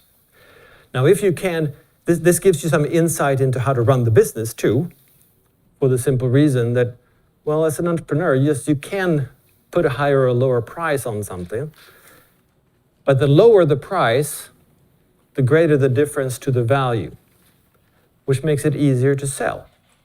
Like the greater the profit you offer to the consumer, the easier it is to persuade the consumer to pay you for the product. But that also means that, whoops, that's going to eat into my profits. So maybe I need to have a little bit of a higher price so that I can get some profit out of it too. Well, it's going to make it a little harder to sell. So you need to figure out this balance. It is not, as economists would teach, or as even business professors would teach, a matter of figuring out the consumer's willingness to pay and then maximize the price. Because if you maximize the price, it would seem, at least in a one-shot game, it would seem like you maximize your profits. But you would have to spend a lot of money on advertising and persuasion in order to get the customer to actually buy the product. Whereas if you provide consumers with a higher profit in subjective terms, that means simply that they think it's a great deal. Well, then it will spread word of mouth. You don't have to spend as much on advertising. The question then is, how do you figure out the perfect mix for your product in your situation? Well, this is how you do it. There's no formula, right? There's no right answer. You have to figure that out. You have to use your judgment. You have to use your imagination of what might work. You empathize with your customers and so forth. It's hard. It's difficult. That's why so many entrepreneurs fail. Okay, so what we have then is that we have production that is undertaken. The production is motivated by the profits that you hope to earn as a business owner or as an entrepreneur. You can only, in the market setting, earn profits by providing value to consumers. The more value you provide to consumers, the greater the price they're willing to pay, and therefore it's easier to cover your costs if you choose wisely. But any profit is always uncertain. Why? Because valuation is the very end of the sequence of events. It's after you have produced the product and offer it for sale, that's when you're going to realize that, whoops, there was no one willing to buy it, or, wow, look at that, I sold everything in 5 minutes, or anything in between, right? So it's necessarily uncertain. And the price that you charge is also something that we can't really know. The costs that we take on in the business, of course, we can know because all of these different things have prices already. But the price that we can charge, that's a matter of appraisement, means this term for simply guessing what I can charge in the marketplace and a price that will sell enough quantities to make the business worthwhile and sustainable. So it's a difference between the appraised selling cost and whatever quantity that I think that I can sell at this price, and the production cost that I have already assumed at some earlier point in time. But the general strategy is always to be of greatest service to customers, because that's where the value is, right? But that service is in their terms, which makes it a little bit difficult because you have to really understand your customer and to empathize with them, especially if you're creating a new type of good or a new type of service that hasn't existed before. Then you need to not only figure out what is the type of person, but in what kind of situation are they in, and how can I package this product in such a way that it's as appetizing as possible for these customers. So in this sense, we've sort of come full circle, that production is what facilitates consumption, and producers, the only thing they can do in the marketplace is not to exercise power, as some people on the left believe, but rather to be of as much service as possible. It doesn't matter if you're a monopolist or if you're in a very highly competitive market. The more of service you can be to your customers, the greater chances that you can make a little money and have an actual impact. Okay, so now that we have a good grasp, hopefully, of what businesses do and what production in the marketplace is about, let's look at the specific functions that are involved in a business. And I'm going to look at three that are sort of core to business life or being a businessman or running a business or what have you. And the first one is probably the most important, or at least the coolest in a sense. And it's the leadership function. It's the entrepreneurship function. It's what Mises refers to as the entrepreneur promoter.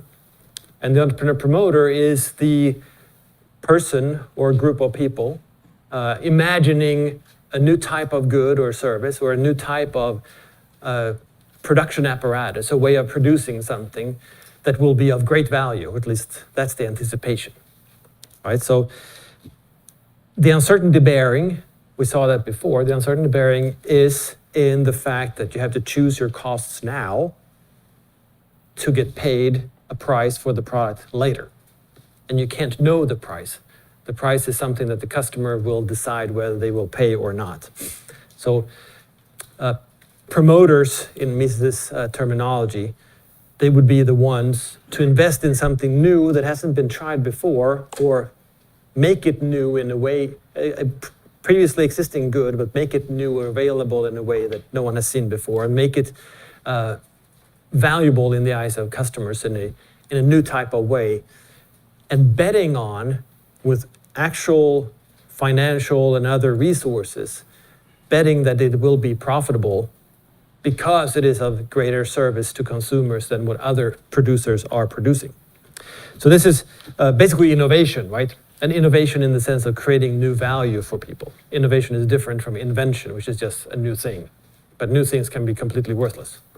Entrepreneurs are involved in innovation, so creating new value for customers. We have plenty of examples of this, of course, in the market economy. You can probably think of some innovative entrepreneurs such as this. They all wrestle with a problem, as we saw already in the formula there on the previous slides. And it's captured by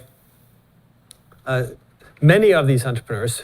And I like to say that these entrepreneurs who are experienced entrepreneurs, and especially if they have been successful, they're all Austrians. They just don't know it. So the most common response when I speak to them or some other Austrians speak to them about what they're doing and ask them questions and explain what the theory says, it is not, as you might expect, to their response to other economists, like, what the heck are you talking about?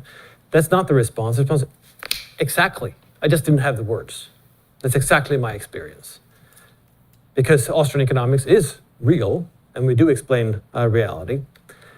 But they do have the experiences here Henry Ford shows in this quote that is apocryphal. He didn't actually say this, according to some, but it's a great quote anyway.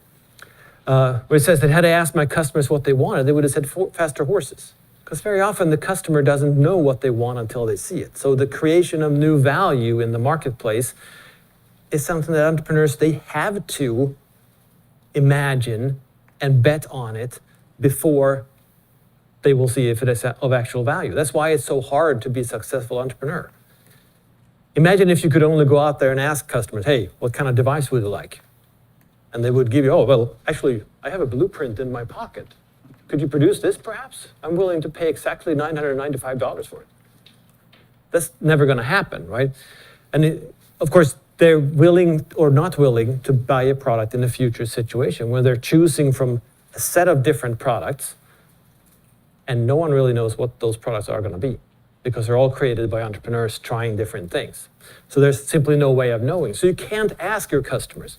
And had Henry Ford asked customers back then in the 1910 or whatever what they wanted, they probably would have said, well, when I have my horse, I have my carriage, that works pretty well, but the horse is a moody bastard. I would want a horse that is nicer. Like, if it could run a little faster, that would be nice. Maybe poop less, something like that, right? I mean, you take reality as it is for you, and then you improve it in some ways that you have a personal experience of. If Henry Ford had said, you know what, how about a horse and carriage without a horse? They go, excuse me? Great, another industrialist idiot. I mean, they wouldn't be able to even think what this would be like or how they could use it or why it would be of value to them. And what about the 4-horse and whatever else, right? So he had to set out and try it out. And his idea was, he was not the inventor of the automobile, of course. He did not invent the car. What he did was innovate an affordable automobile. So creating one that he could sell at a price low enough to make it of great value to a lot of people. And that in turn changed the world. A little more modern or contemporary, well, contemporary for old people like me, I guess, example is Steve Jobs saying practically the same thing, that you can't engage in product development through focus groups. You can't have a group of customers or potential customers tell you what the product is going to be like that they want to buy, because they have no freaking clue.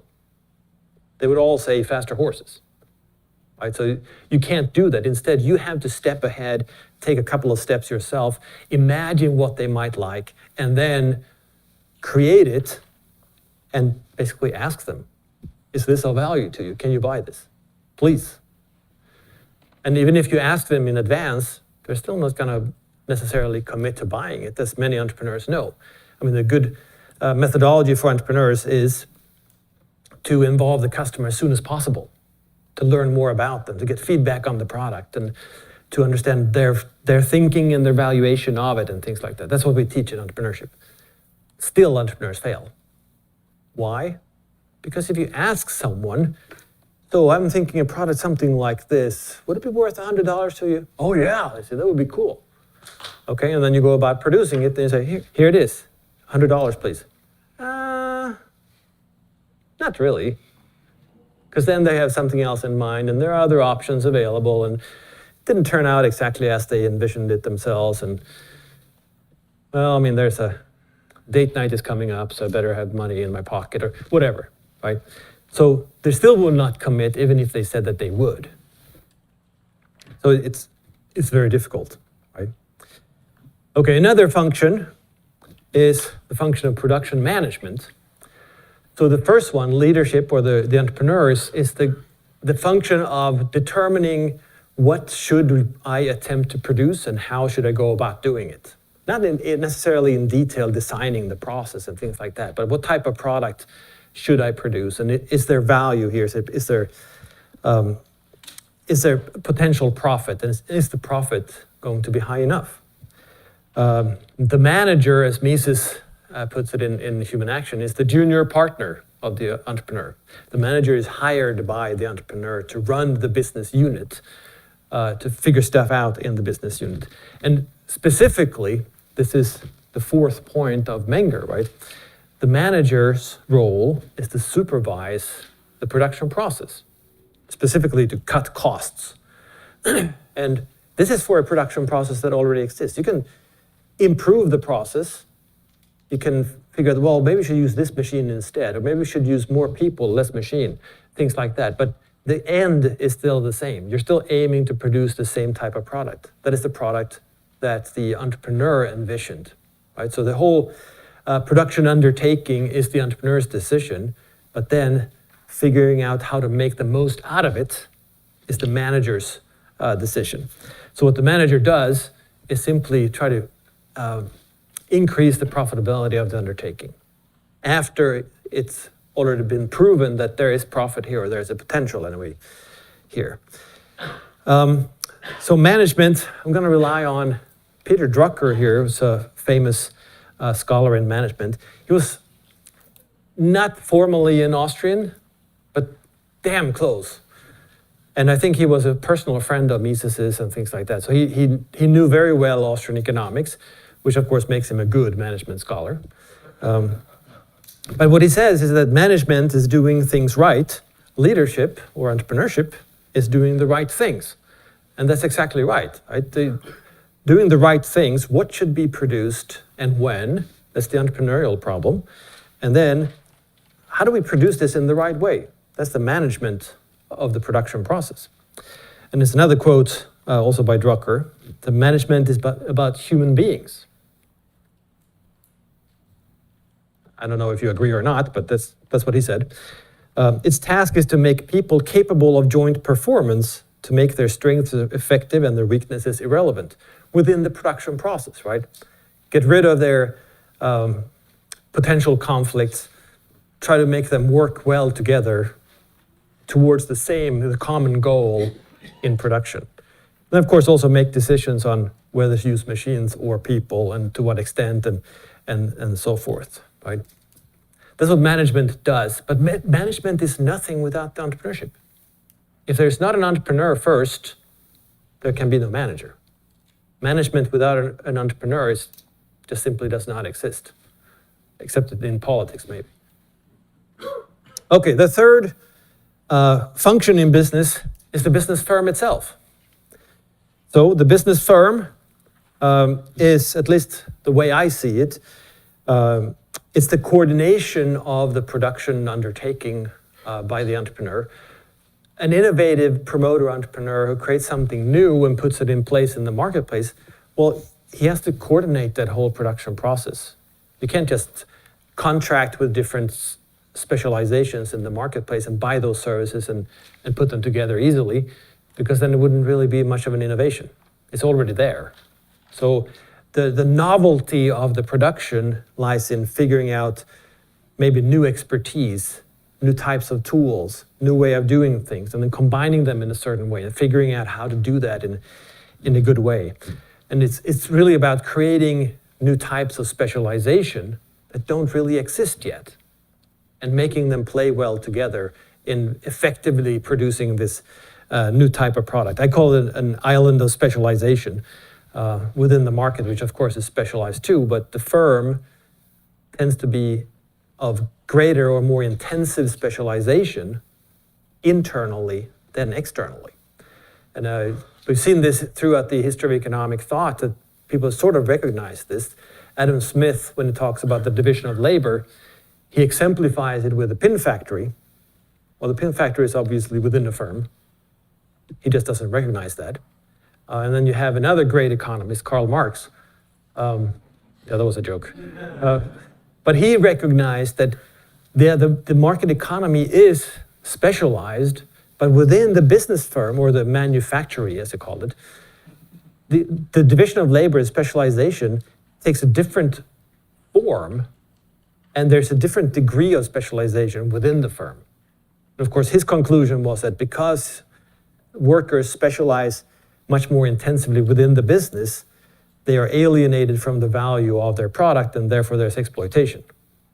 Another way of putting it is that an entrepreneur envisions a new way of producing something of great value and hires workers to help him bring that about. And then obviously he has to pay them more than he would pay them, than anybody else would pay them, or he wouldn't be able to hire them. That's not much of exploitation in my book, but it's different. Marx is Marx. Yeah, let's not get into that in detail. So I discussed this firm in my book, The Problem of Production. There are other theories of the firm by Austrians as well. So I'm mentioning three noteworthy books on the theory of the firm here. Frederick Sauté, Peter Lewin, and then Voss and Klein. Those are smaller because they're not nearly as interesting as mine. Okay, so the firm then, according to me, or according to Austrians, as I refer to myself sometimes, is, well, as I said, the implementation of this novel production undertaking, this innovation, through creating greater specialization towards the production of a good or service that is of unknown value. It's a structure that you cannot do within the marketplace by simply contracting with parties according to market prices, because if you could, then you would do that instead. And then someone else might be able to do that very quickly too, because those are standardized components or standardized expertise. So it's not really anything special, it's just trade, really. So in order for there to be a firm, it has to be something novel and something that is different from what already exists. The firm, as I conceive it, is a vehicle through which entrepreneurs can implement these greater specializations in the economy and really take advantage of the power of specialization or a deeper division of labor in creating products effectively. So if you want to look at this as an illustration of it, you have all those functions that I talked about. The entrepreneur who imagines or envisions the product and that it will be of great value to customers, whoever those customers are. In order to realize this, the entrepreneur creates the firm or brings together those resources and factors in a certain way and sort of structures the organization and coordinates production. In order to run this and make sure that you cut waste and minimize costs and you're effective in the throughput and the production of the final good, you hire a manager to oversee or supervise the processes. And maybe you hire even a hierarchy of managers, as is very often the case. The firm then produces the product. The product is presented to the customer, but the customer or the consumer then assesses, what kind of crap is this? Is basically the question they're asking, right? That is this something that I'm willing to spend my money on? Am I willing to spend what they want for this product, given their situation at that point in time, given the alternatives they have, given the amount of money that they have, and so forth. So that's really business itself from an Austrian perspective.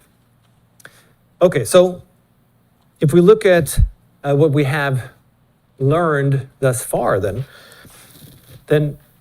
it is really Menger, and it all begins and ends with the consumer.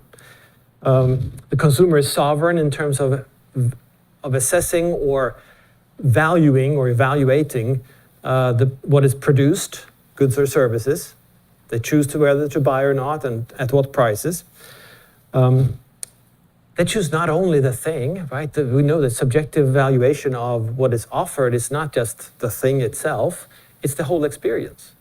So it is the reputation of the business, it is the packaging, it is the promises involved, it is the situation and things like that, right? So it might just be a good feeling that you have inside, which is part of the product. There's a reason why advertisements for BMW and Mercedes, for instance, they don't really talk all that much about how the engine works or the size of it or how fast it is or anything like that. Instead, there tends to be a beautiful lady in the pictures. Now, why is that? The lady is not included. Okay, so I don't know how many of you have ever bought a Mercedes, but you don't get a lady with it. You might later on, I don't know, but anyway, it's about the feeling, right? They want you to feel a certain way about the Mercedes, and they want you to buy the Mercedes because of this feeling. So it's everything involved, whatever it might be that the customer values. And it could be completely wrong. It could change over time too. So it's all of this is uncertain for the entrepreneur who has the costs. The costs are known, they can easily be calculable, but the value of it, who knows? The selling price itself is part of the good. So you have issues like Giffen goods and Veblen goods and things like that in mainstream economics, where this weird thing where higher price seems to mean that the demand for the product goes up. Well, that's because you're treating the product as just a physical existence of the thing rather than the whole experience. If you approach it as an Austrian, then you would see, well, this pair of jeans from Walmart, for whatever pair of jeans is in Walmart, versus this other pair of jeans that look almost the same, but they're designer jeans from Italy, blah, blah, whatever, and they sell them at a much higher price. They might have the same production cost in terms of just the thing itself. Does that matter? No, it doesn't. And it's not the case that it's the same kind of jeans sold at different prices and demand seems to go up as the price goes up. No, it's a different type of product because the consumer decides what the product is and how to value the product. So it's, in order to sell it, you have to offer a value and you have to keep the price low enough for profit. But of course, if you can persuade the consumer that, hey, this is not just a pair of blue jeans from Walmart, this is something really fantastic, and they agree with it, then they're willing to pay a much higher price. It's really not that strange. But it's ultimately really a function of what the consumer values and how much. So I put cost plus pricing there. I think you all agree now that the price of a product is not simply the cost of production plus whatever profit margin you want. They teach you in MBA programs, a waste of money, by the way, to use the cost plus method in calculating what the price should be of the products you're producing. Well, that's a great way of failing in Austrian economics and failing in life too. Because that's not how to do it. You should start with the customer, the consumer, the value, their valuation, how much they're willing to pay, and then figure out what costs can I potentially cover with this product that I'm selling. Okay, so what we also learn from this is that, of course, entrepreneurs prefer market prices over not. Now, what do I mean by that?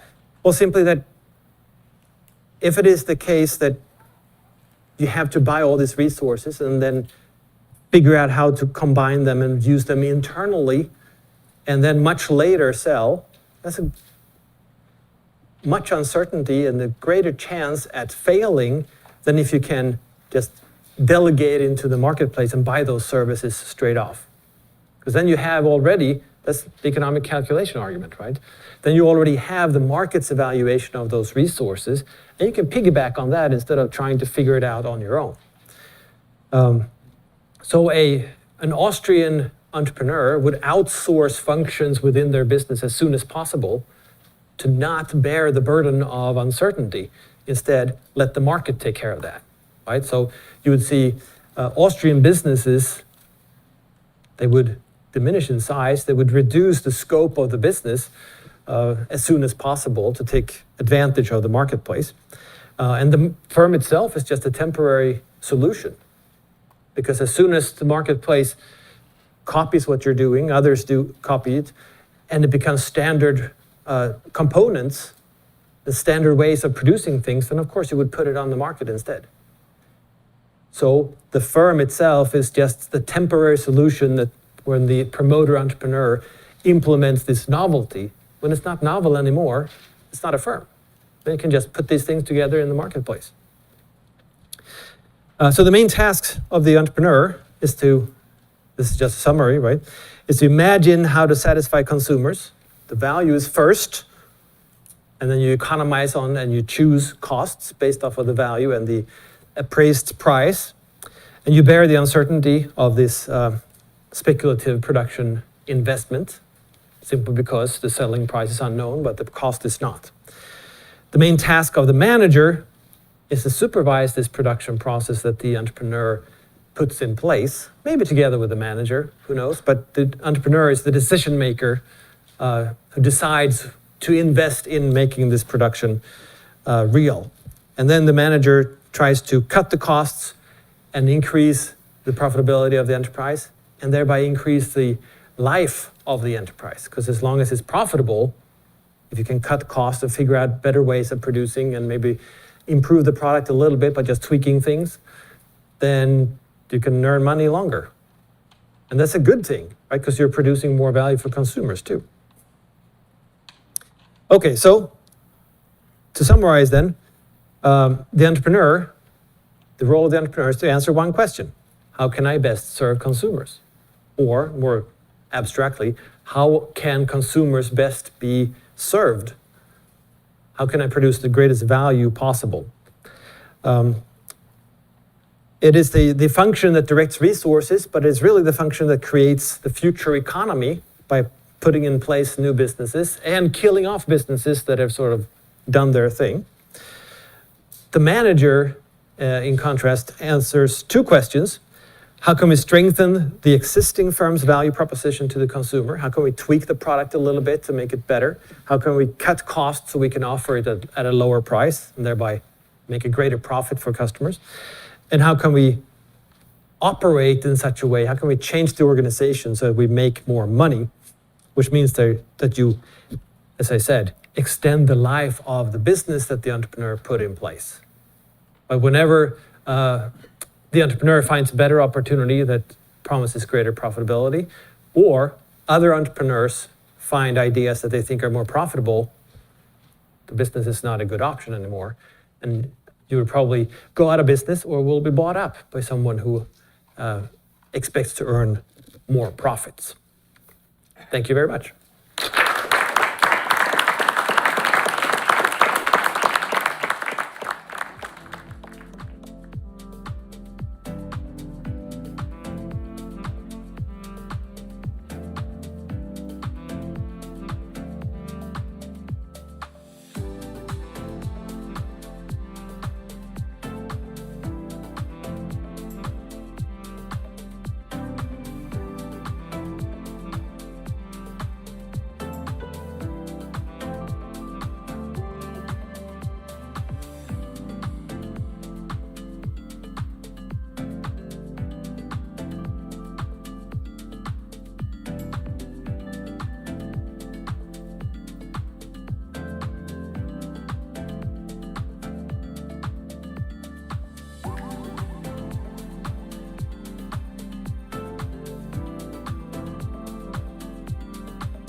dias parado, era pagar uma taxa de $20. Ou seja, muito cuidado.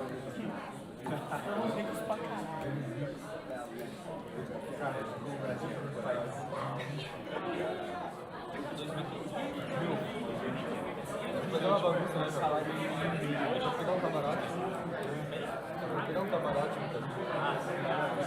Would be delighted. How do you want me to pitch it? Just, it's exams at 5? Yeah, okay, in this, or where do they go? In this room? Perfect.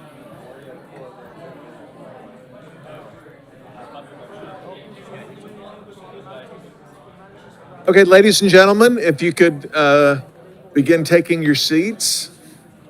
We're going to start in just a minute, but before we start, I'd like to remind you that coming up right after this talk is the opportunity for you to take the written exam. The written exam, of course, is the preliminary step in getting advanced to the oral exam. And as you know from previous communications, there are generous cash prizes as well as a lot of pride associated with winning one of the prizes. So we encourage all of you to stick around and take the written exam. It'll be in this room. It won't take that long, and you have nothing to lose by giving it a shot. So please plan to come back to this room at 5 for the exam, okay? Well, my topic for today is the crisis in higher education. And this is a term that you see bandied about increasingly. We've been hearing for several years about issues related to budgets and demographics, and now increasingly technology, and the threat that these potentially pose to the higher education industry. I'm going to talk at first about what other people commonly describe as the crisis in higher education, and then move to what I think the real problem with the education sector or the education business is. And just as a disclaimer, I'm not talking primarily about AI, although AI is increasingly described as one of the sources of potential, one of the potential threats to higher ed. I'll be talking more about AI tomorrow in the lecture that's on AI specifically. But when you hear people talk about problems and challenges facing higher ed, right, they're usually talking about things like costs, tuition, enrollment numbers, and the following. You've probably seen a lot of pictures like this. I didn't generate any of these myself, but got them all from secondary sources. In particular, the cost of attending college for students. The prices have risen very sharply. This is US data, and most of the phenomena I'll be describing are based on the US experience, but some of these features are shared around the world as well. But I don't know how well you can see this. This is a measure of college tuition at U.S. institutions, and the steeper line, the vertical axis here is reflecting percentage changes.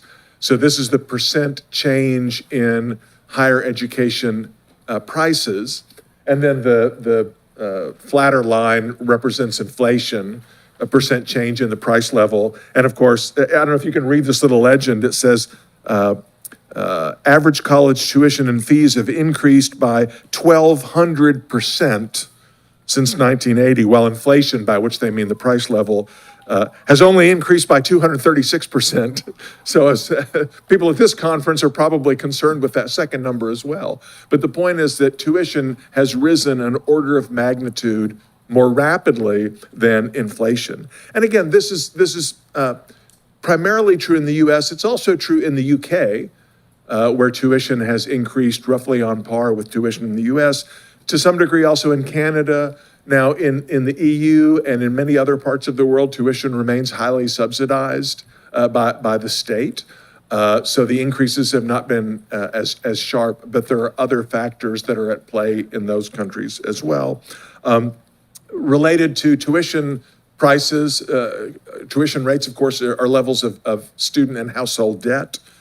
Right, so this is in nominal terms, changes in average student debt, the lighter blue line, and parent debt the darker blue line from the, I guess, it's early 90s to about 2018. And as you can see, households and students are taking on increasing amounts of student debt.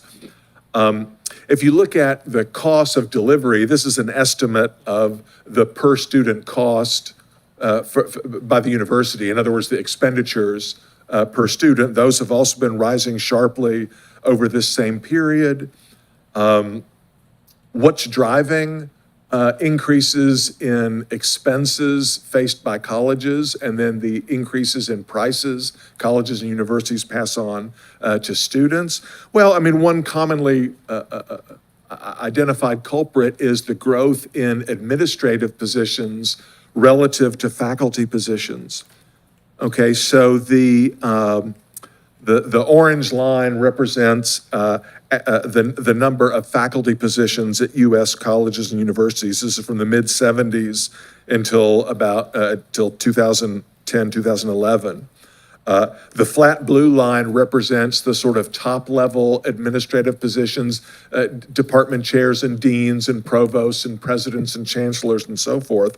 Then you've got the gray line, which has increased the most over this period, the most rapidly over this period. This represents sort of mid-level administrative positions. Okay, so what are those positions? Well, they include advisors and counselors, administrative staff, secretaries, clerical staff, accounting, lawyers, compliance staff, basically employees who are devoted to the managerial and legal aspects of running the business, but are not directly involved in research, teaching, or public service. As related to this, right, is what we've already begun to see, and many are projecting what many think will be a bigger problem even in the future, has to do with enrollment. Okay, so just if you look at demographics in OECD countries, right? I forget the exact, I don't have the exact population numbers at hand, but the baby boomers that was a very large cohort in terms of absolute numbers. Gen X was large. The population of millennials was also large, but the number of Gen Zs and the number of Gen Alphas, those numbers have been going down just because of lower birth rates. Okay. So this is reflects enrollment trends from 2019 to 2025, and then projected changes in enrollment for the next several years. And you can see it's anticipated that between 2025 and 2019, so I don't know how the 2026 numbers will affect this, there will be about a 15% decline in enrollment at U.S. colleges and universities. So after decades and decades of increased enrollments, followed by increasing budgets, larger campuses, right? Look, if you've spent any time here in Auburn, what do you notice in town? Lots and lots of dorms, apartments, right? New buildings. Most campuses since World War II have experienced a dramatic increase in their physical plant, right, as well as increases in enrollment, but it's likely that enrollment numbers will be falling for the next few years. People talk about this sometimes as the demographic cliff, and universities and colleges are not well prepared for these declining numbers, given the administrative bloat, right, and the way they've built up their physical campuses to accommodate large numbers of students. Just think about Austrian business cycle theory, the skyscraper curse, right? Stranded assets or malinvestment. A lot of the increased physical plant may take the form of malinvestment. One indicator already is that an increasing number of U.S. colleges and universities are closing, right? Either dissolving, going out of business, or in some cases being acquired by or merging with other institutions. Right, so this is the number of U.S. degree granting institutions closing each year from 2008 to 2024. I mean, these aren't huge numbers. We're not talking hundreds or thousands, right? But we're looking at what, 10, 15, 20, and in the mid-2010s, as many as 30 institutions per year shutting their doors. Okay, and we're certainly not seeing the same increase in we're not seeing new institutions enter the space as old institutions are phased out. So, if you're a small college or university, this is something you're looking at very seriously. Large institutions like Auburn University, for example, are not likely to close their doors in the next few years or a few decades, but they are looking at increasing financial pressures from reduced enrollments, increasing costs. But small colleges and universities are closing their doors, and the ones that are open today are seriously concerned about the possibility of future closure. Now, another phenomenon that is associated with these sort of structural changes relates to public perception in the value of a degree, right? So there are lots of different measures of this. How important is it for your future career success that you have a college degree from a certain type of institution? How much should you be willing to pay? Is it worth going into debt to get a, BA in sociology and work as a barista, when instead you could be a welder or a plumber and make a lot more money and have a lot more job security? This is a measure of sort of generic public confidence in the value and quality of what universities do. And these numbers in general have been on the decline, but particular for certain types of groups, right? And the way to read this graph is the dark line is the percent of respondents from a Gallup poll that said they had a great deal or quite a lot of confidence in higher education. So that percentage has been going down. Right, the number saying that they have some confidence, the middle line has been, sort of flat.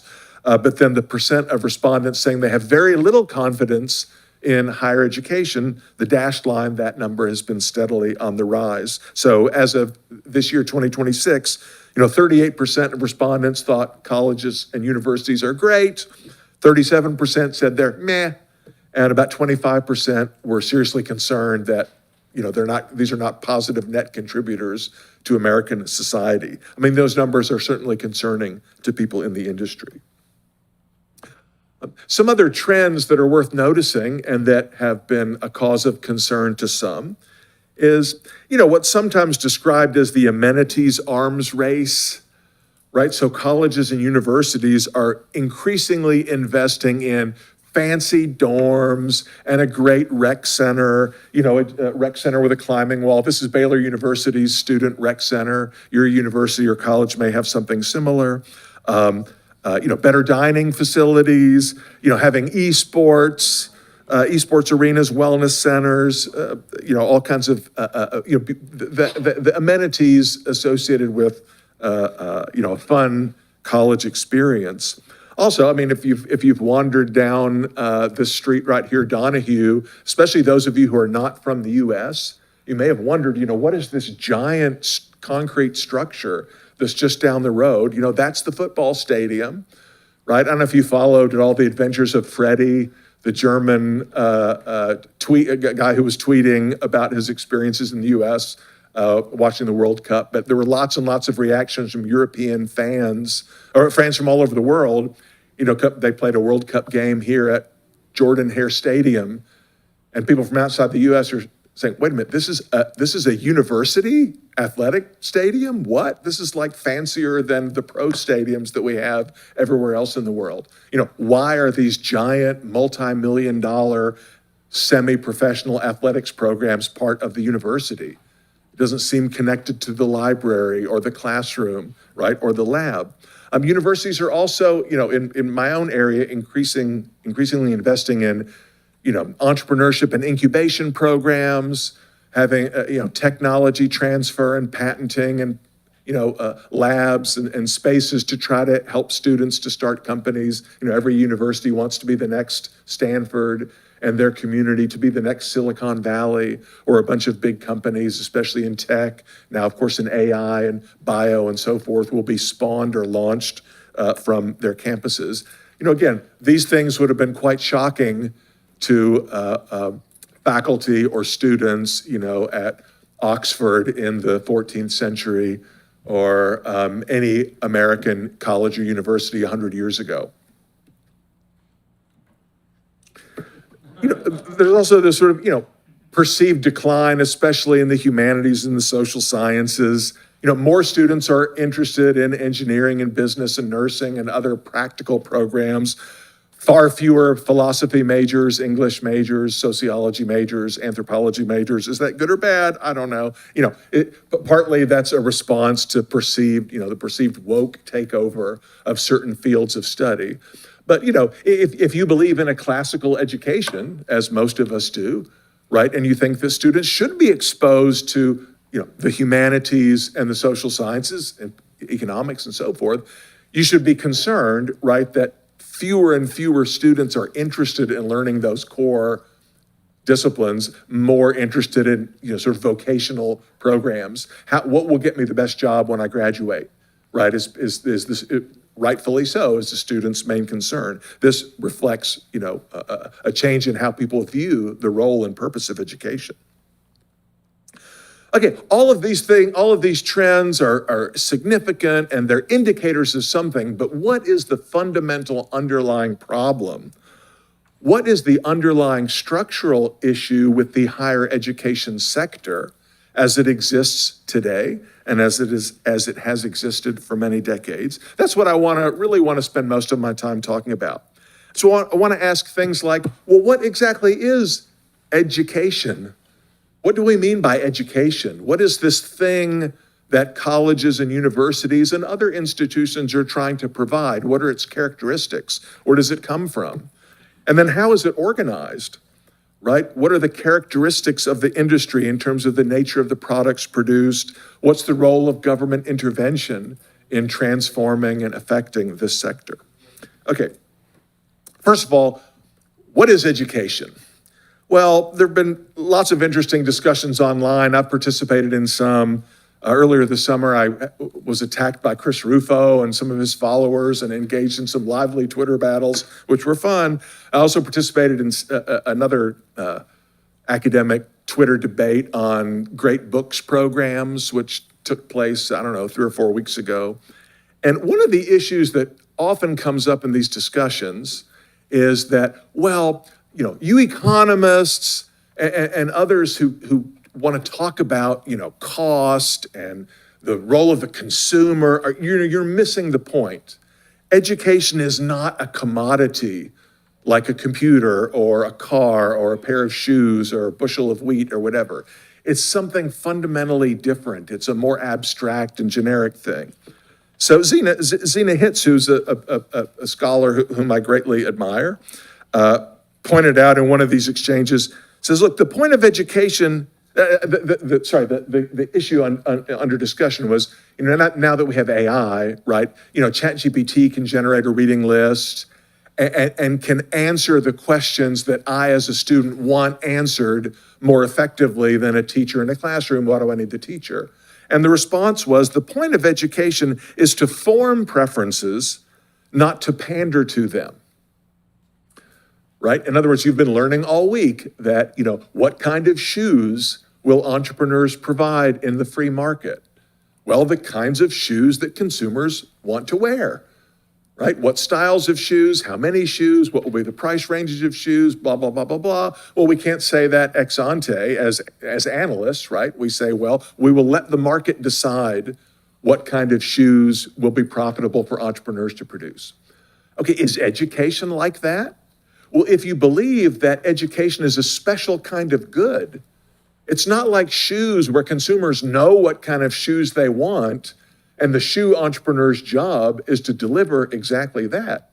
If you believe that, no, the education provider's job is to teach people what they should want, then it's not obvious how you could do that in a market, right? How can education entrepreneurs provide what consumers want if the whole point is to make consumers want something other than what they would normally want?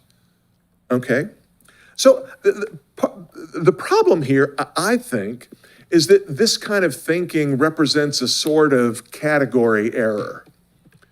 In other words, of course, it is true in an abstract sense that education, right, is about, well, transforming someone's character, right? Exposing students to new ideas, changing the way they think, helping to form their values and so forth. That's absolutely true as sort of an abstraction. right? Just like we would say, healthcare or well-being is about allowing each person to live, life to their fullest capacity without worry about disease or illness or injury or whatever. Okay, but those abstractions are not the things that are produced, distributed, exchanged in a society. Okay, whether it's a free market, or you have a market-based society or a socialist society, what is the product that is delivered in the education space is not this generic abstract thing. It's rather a specific set of what you might call education goods and services. Okay, like books. Okay, what is the point of having a book? Well, I mean, you could use a book as a doorstopper. You can use a book as a bug smasher, or you could use a book as a weapon or whatever, but that's not the main thing that people do with books. The primary reason someone wants to purchase, acquire, consume a book is to gain the knowledge that is embedded therein. Okay, but we don't buy enlightenment in the market. You buy a book that has some words in it that you could read that might enlighten you. Okay, a lecture is an education good. So a certification procedure, like take a test and we'll give you a score, and if you achieve a certain score, we'll give you a gold star or a diploma or whatever, right? Those are valuable goods and services that consumers want and that suppliers can be willing to supply. In other words, what is produced on the education market or produced and distributed in a state-led education sector is discrete marginal units of education goods and services. Okay, and the value of those discrete marginal units is explained by Austrian value theory, the principle of diminishing marginal utility and subjective value and all that stuff. Okay, when I'm analyzing the book market, I don't need a different kind of economic framework. The same economic framework that I use, the praxeological and thymological, framework that I would use to understand the shoe market, it's the same. That's the same analysis that I would use to understand the education market or the healthcare market. Again, there's an analogy with healthcare, right? Markets don't deliver healthcare. They deliver specific, discrete, marginal units of healthcare goods and services, like a pill or a doctor's exam, or a book or article about health, or a video that you watch, or a training program, or whatever. Okay, so there's no kind of weird market failure scenario in play.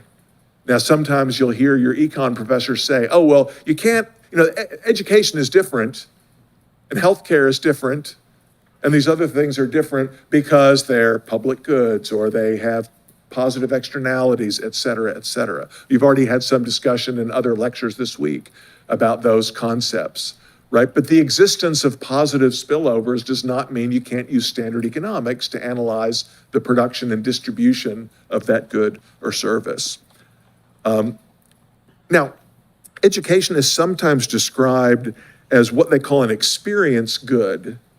Okay, so an experience good is a good or service, the value of which is only fully apparent to the consumer after purchase and consumption. It's like, well, ahead of time, I don't know how much utility I'm going to get from this thing. I only find that out later after I've already bought it.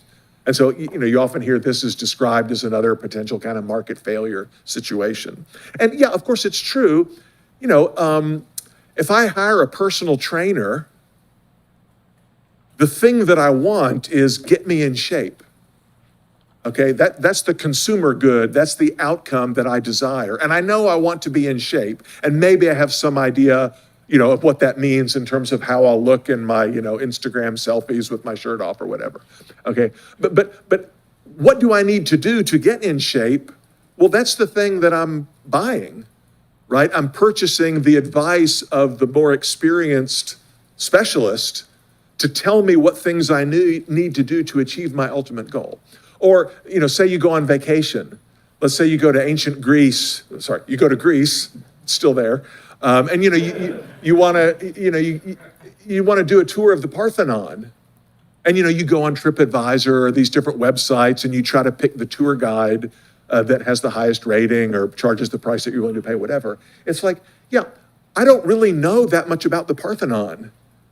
And so, engaging with the Parthenon is an experience good in the sense that if I already knew everything about the Parthenon, I wouldn't necessarily want to go and be told about the Parthenon, right? But of course, that doesn't mean that I'm helpless as a consumer, right? The thing that I'm paying the tour guide for the tour guide to show me, here are the cool things about the Parthenon. And you probably didn't know that. And if you see it from this angle, and if you look up there when the sun is shining at a certain time, you'll notice something really cool.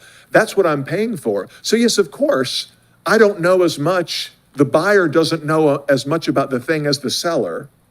But that's the whole point. That doesn't make the transaction break down.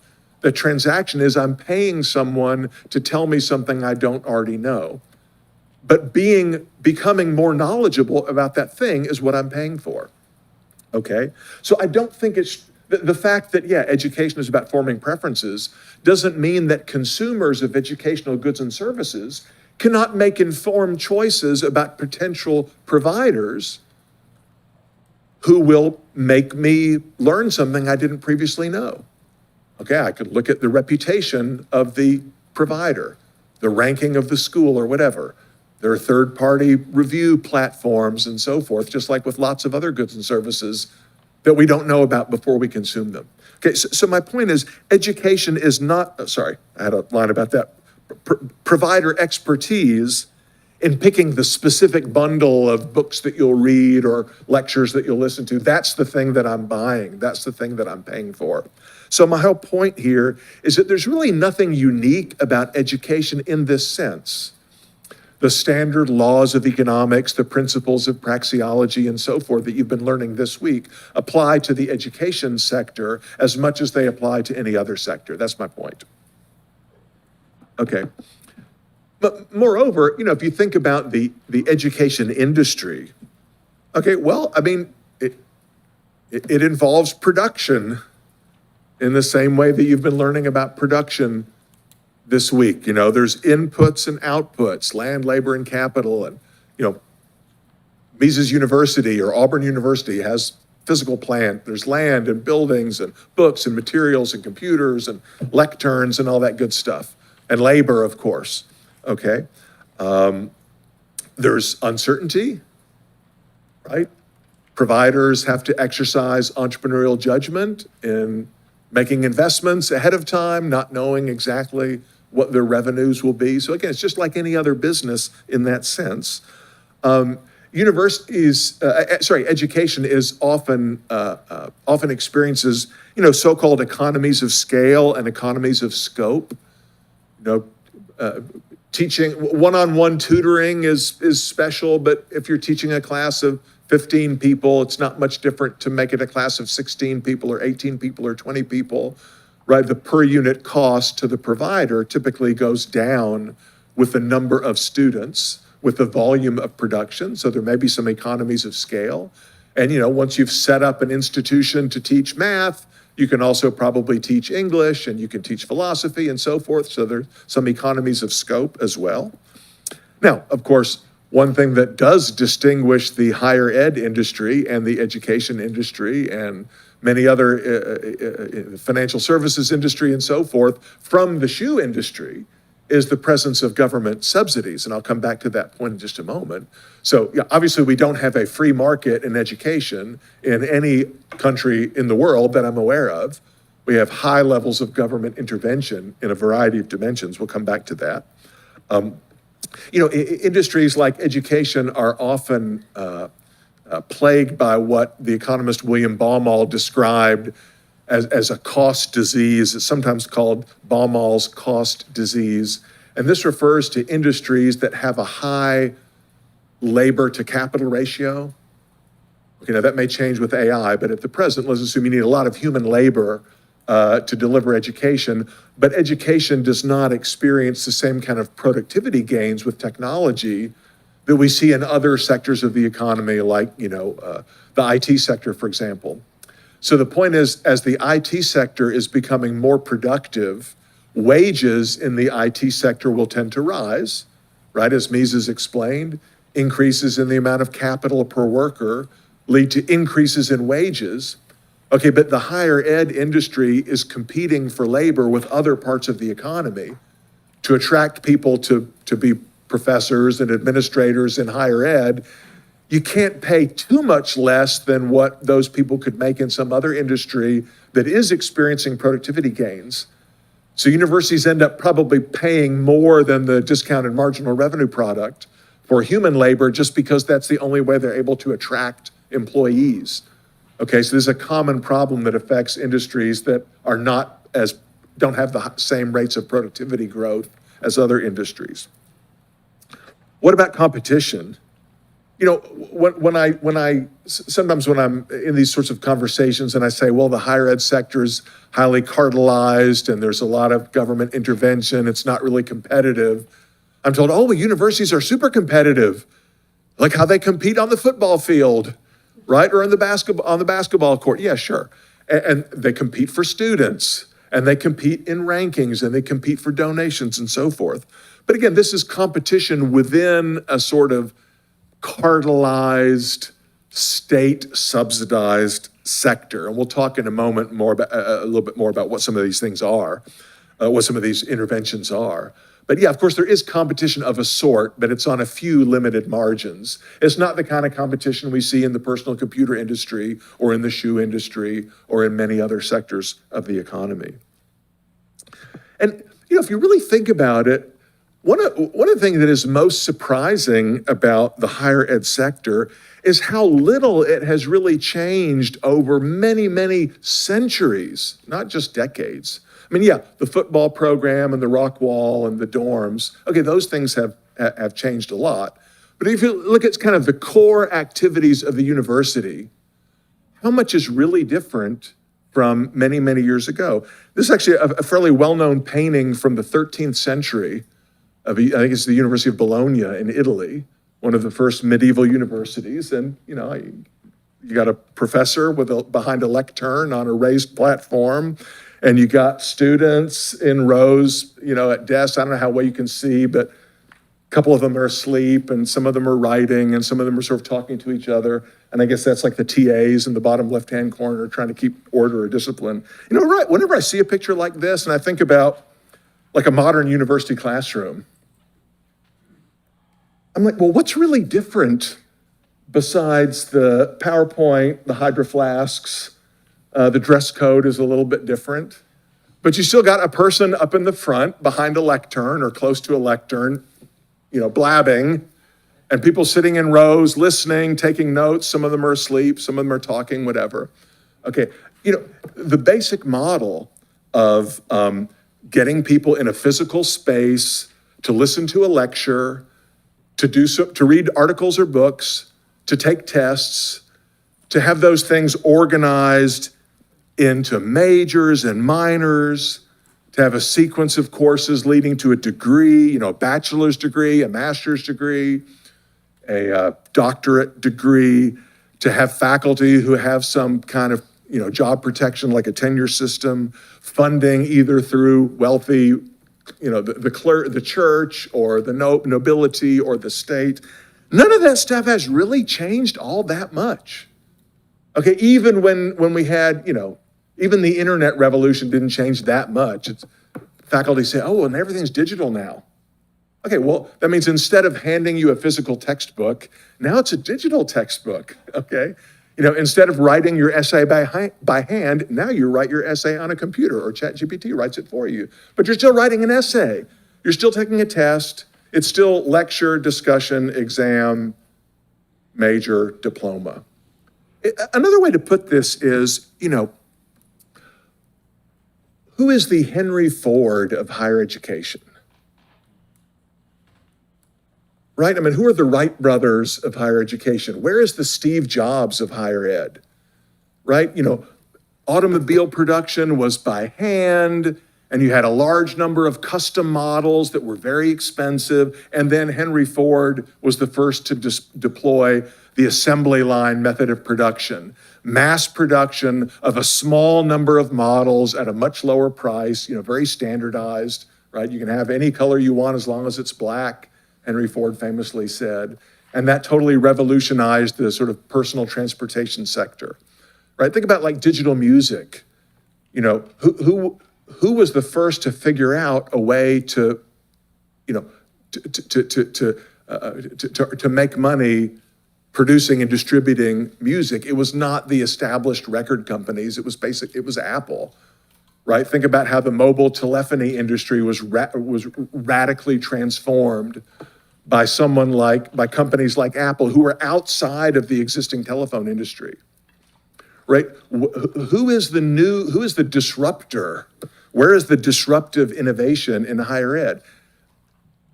We don't have one, or we haven't seen one yet. When is some entrepreneur outside the education sector going to introduce a brand new technology, a totally different business model that will radically shape up the sector? We haven't seen it.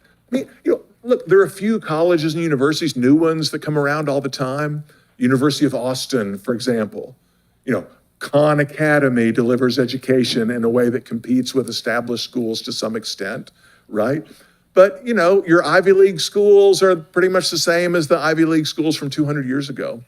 And there's some movement in these rankings, but relatively little movement over decades and even centuries.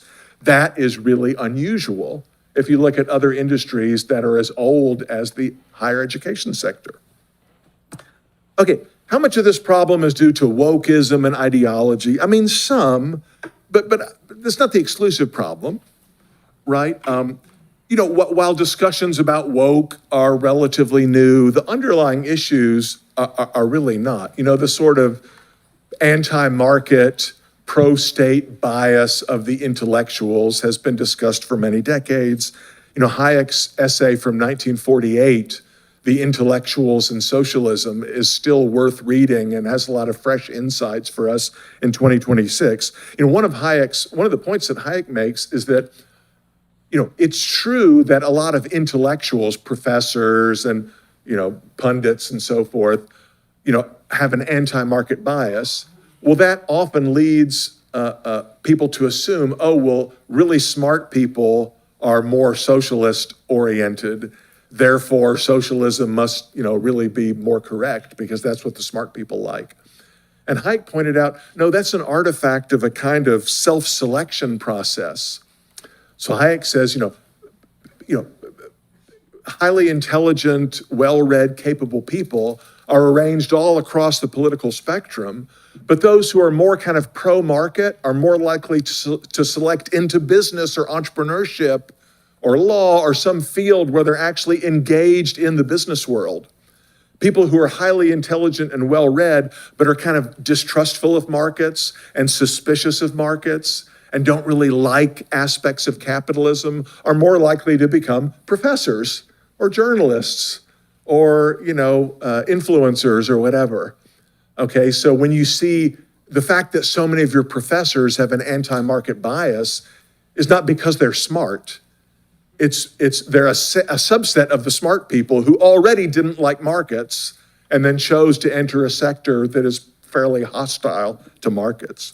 Schumpeter has some great quotes on this too in Capitalism, Socialism, and Democracy, where he says that intellectuals basically act outside the market. They don't understand how markets work. They're not involved with the markets, and naturally they're sort of suspicious of it.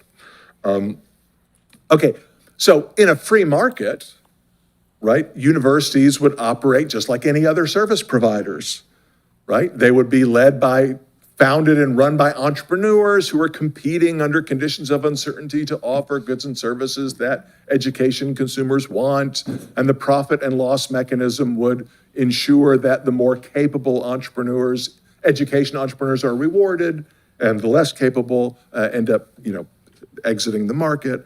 What about in the mixed economy? How does that work in our world? Well, let me just give you a little overview of some of the facts about how the education sector works. First, in terms of ownership, In the US, there's about 2,700 four-year degree granting institutions. Roughly 700 of those are owned by US states, like Auburn University or the University of Alabama or the University of California, et cetera. About 1,700 are private nonprofits. Where I work, Baylor University is a private nonprofit institution. And then there's a small number, about 300 institutions that are private and for-profit. Okay, so 63% of total enrollment is fully in the state sector, is in state-owned entities. And less, a third or so is in private nonprofits or private for-profits.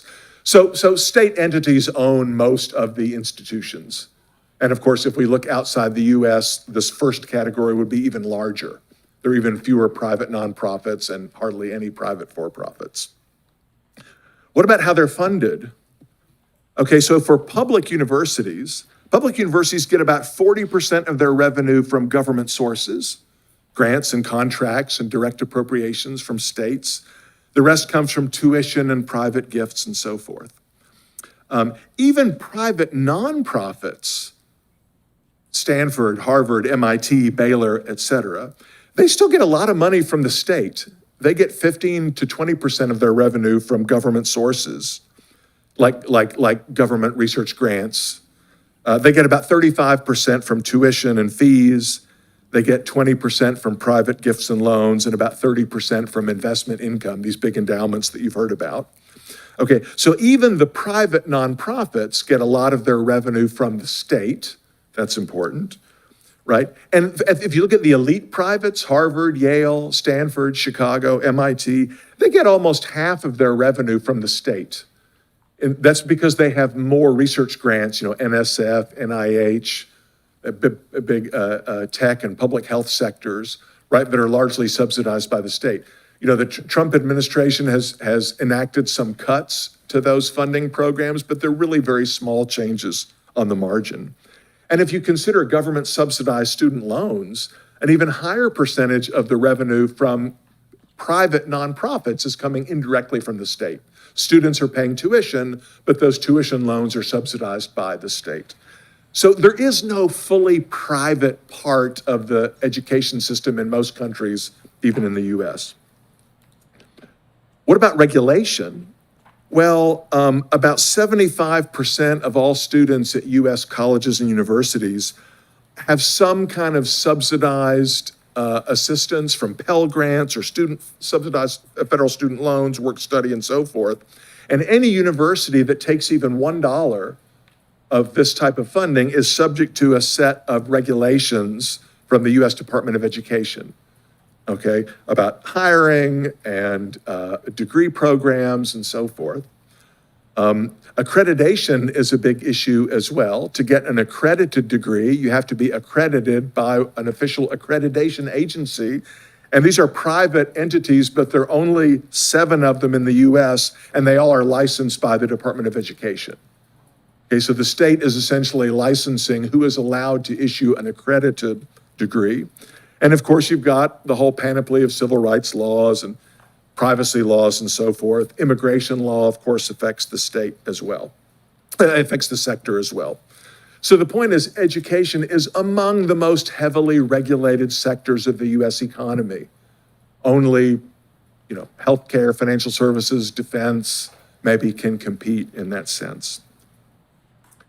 Okay, so there are a lot of, sort of call them mainstream conservative critics of higher ed, and some sort of old liberal old ACLU types, right, that have offered a number of useful criticisms of wokeism, or what used to be called political correctness.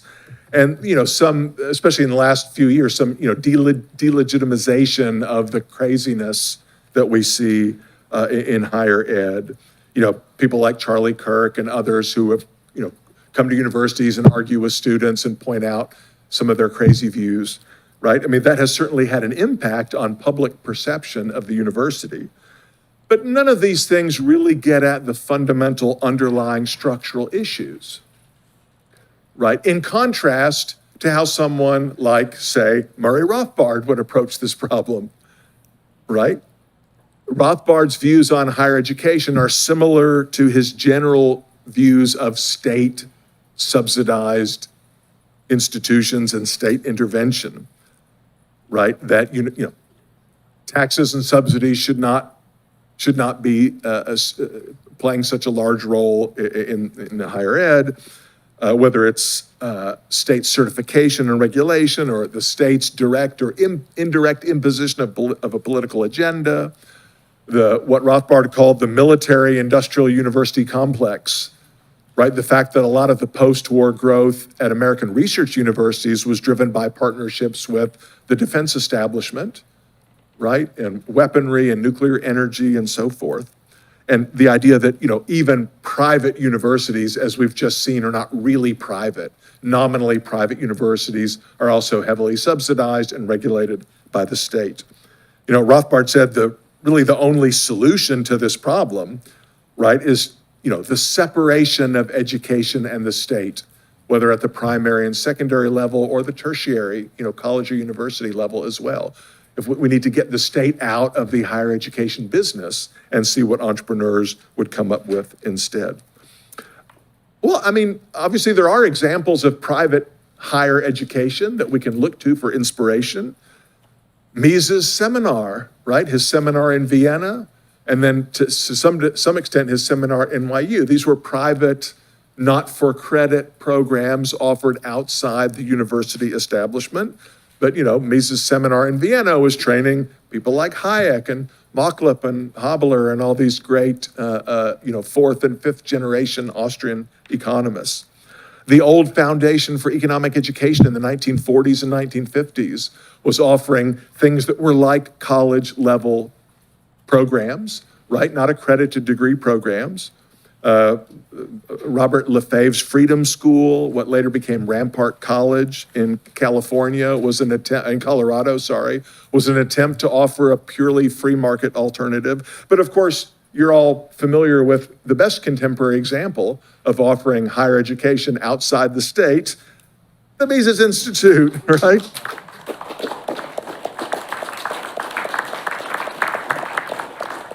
I didn't have a pause in my notes for the clapping, but yeah. I mean, look, what we're doing here, we're not offering accredited degrees, but you this week are consuming higher education, and probably better higher education than what you've gotten in some of your official college and university programs, right? And we're doing it completely outside kind of the state system.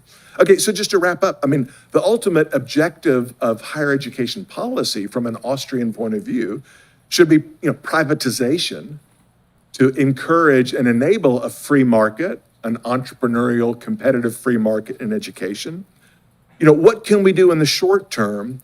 Well, some people think, you know, people like Chris Rufo propose that, look, we need to have states like state governors and legislatures that are more so-called, you know, quote unquote, right wing. They should exercise more control. They should fire the woke professors and they should impose a classical conservative kind of education program. They should set up like a civics institute like the University of Florida has done with what they call their Hamilton School. There are groups like the Foundation for Individual Rights in Education, FIRE, which file lawsuits against, you know, anti-market institutions that discipline pro-market faculty and so forth. I think, you know, that could be effective. Another strategy is, well, the insiders should just gradually try to persuade other insiders to be less anti-market. You know, that's probably going to have limited success as well. A stronger alternative for us in the medium term, right, is to encourage these private alternatives. We'll talk a little bit tomorrow about how AI and other technology can enable this. You know, but private certification and technical and vocational schools and non-university institutions like the Mises Institute as well. But, you know, I'll just leave you with this. You know, what would a privatized higher education industry look like? I don't know. That's like saying, you know, to borrow an analogy from Murray Rothbard, what if the shoe industry had historically been fully controlled by the state? Right, the state owned all shoe production and everything in shoes was tightly controlled by the government. And then all of a sudden it was privatized. You know, or rather an advocate of privatization was asked, well, you want to privatize the shoe industry? Well, What would the shoe business look like if it were on the free market? How many shoes would there be? What color would the shoes be? What would they be made out of? How many shoes would the typical person have? You think only rich people should have shoes?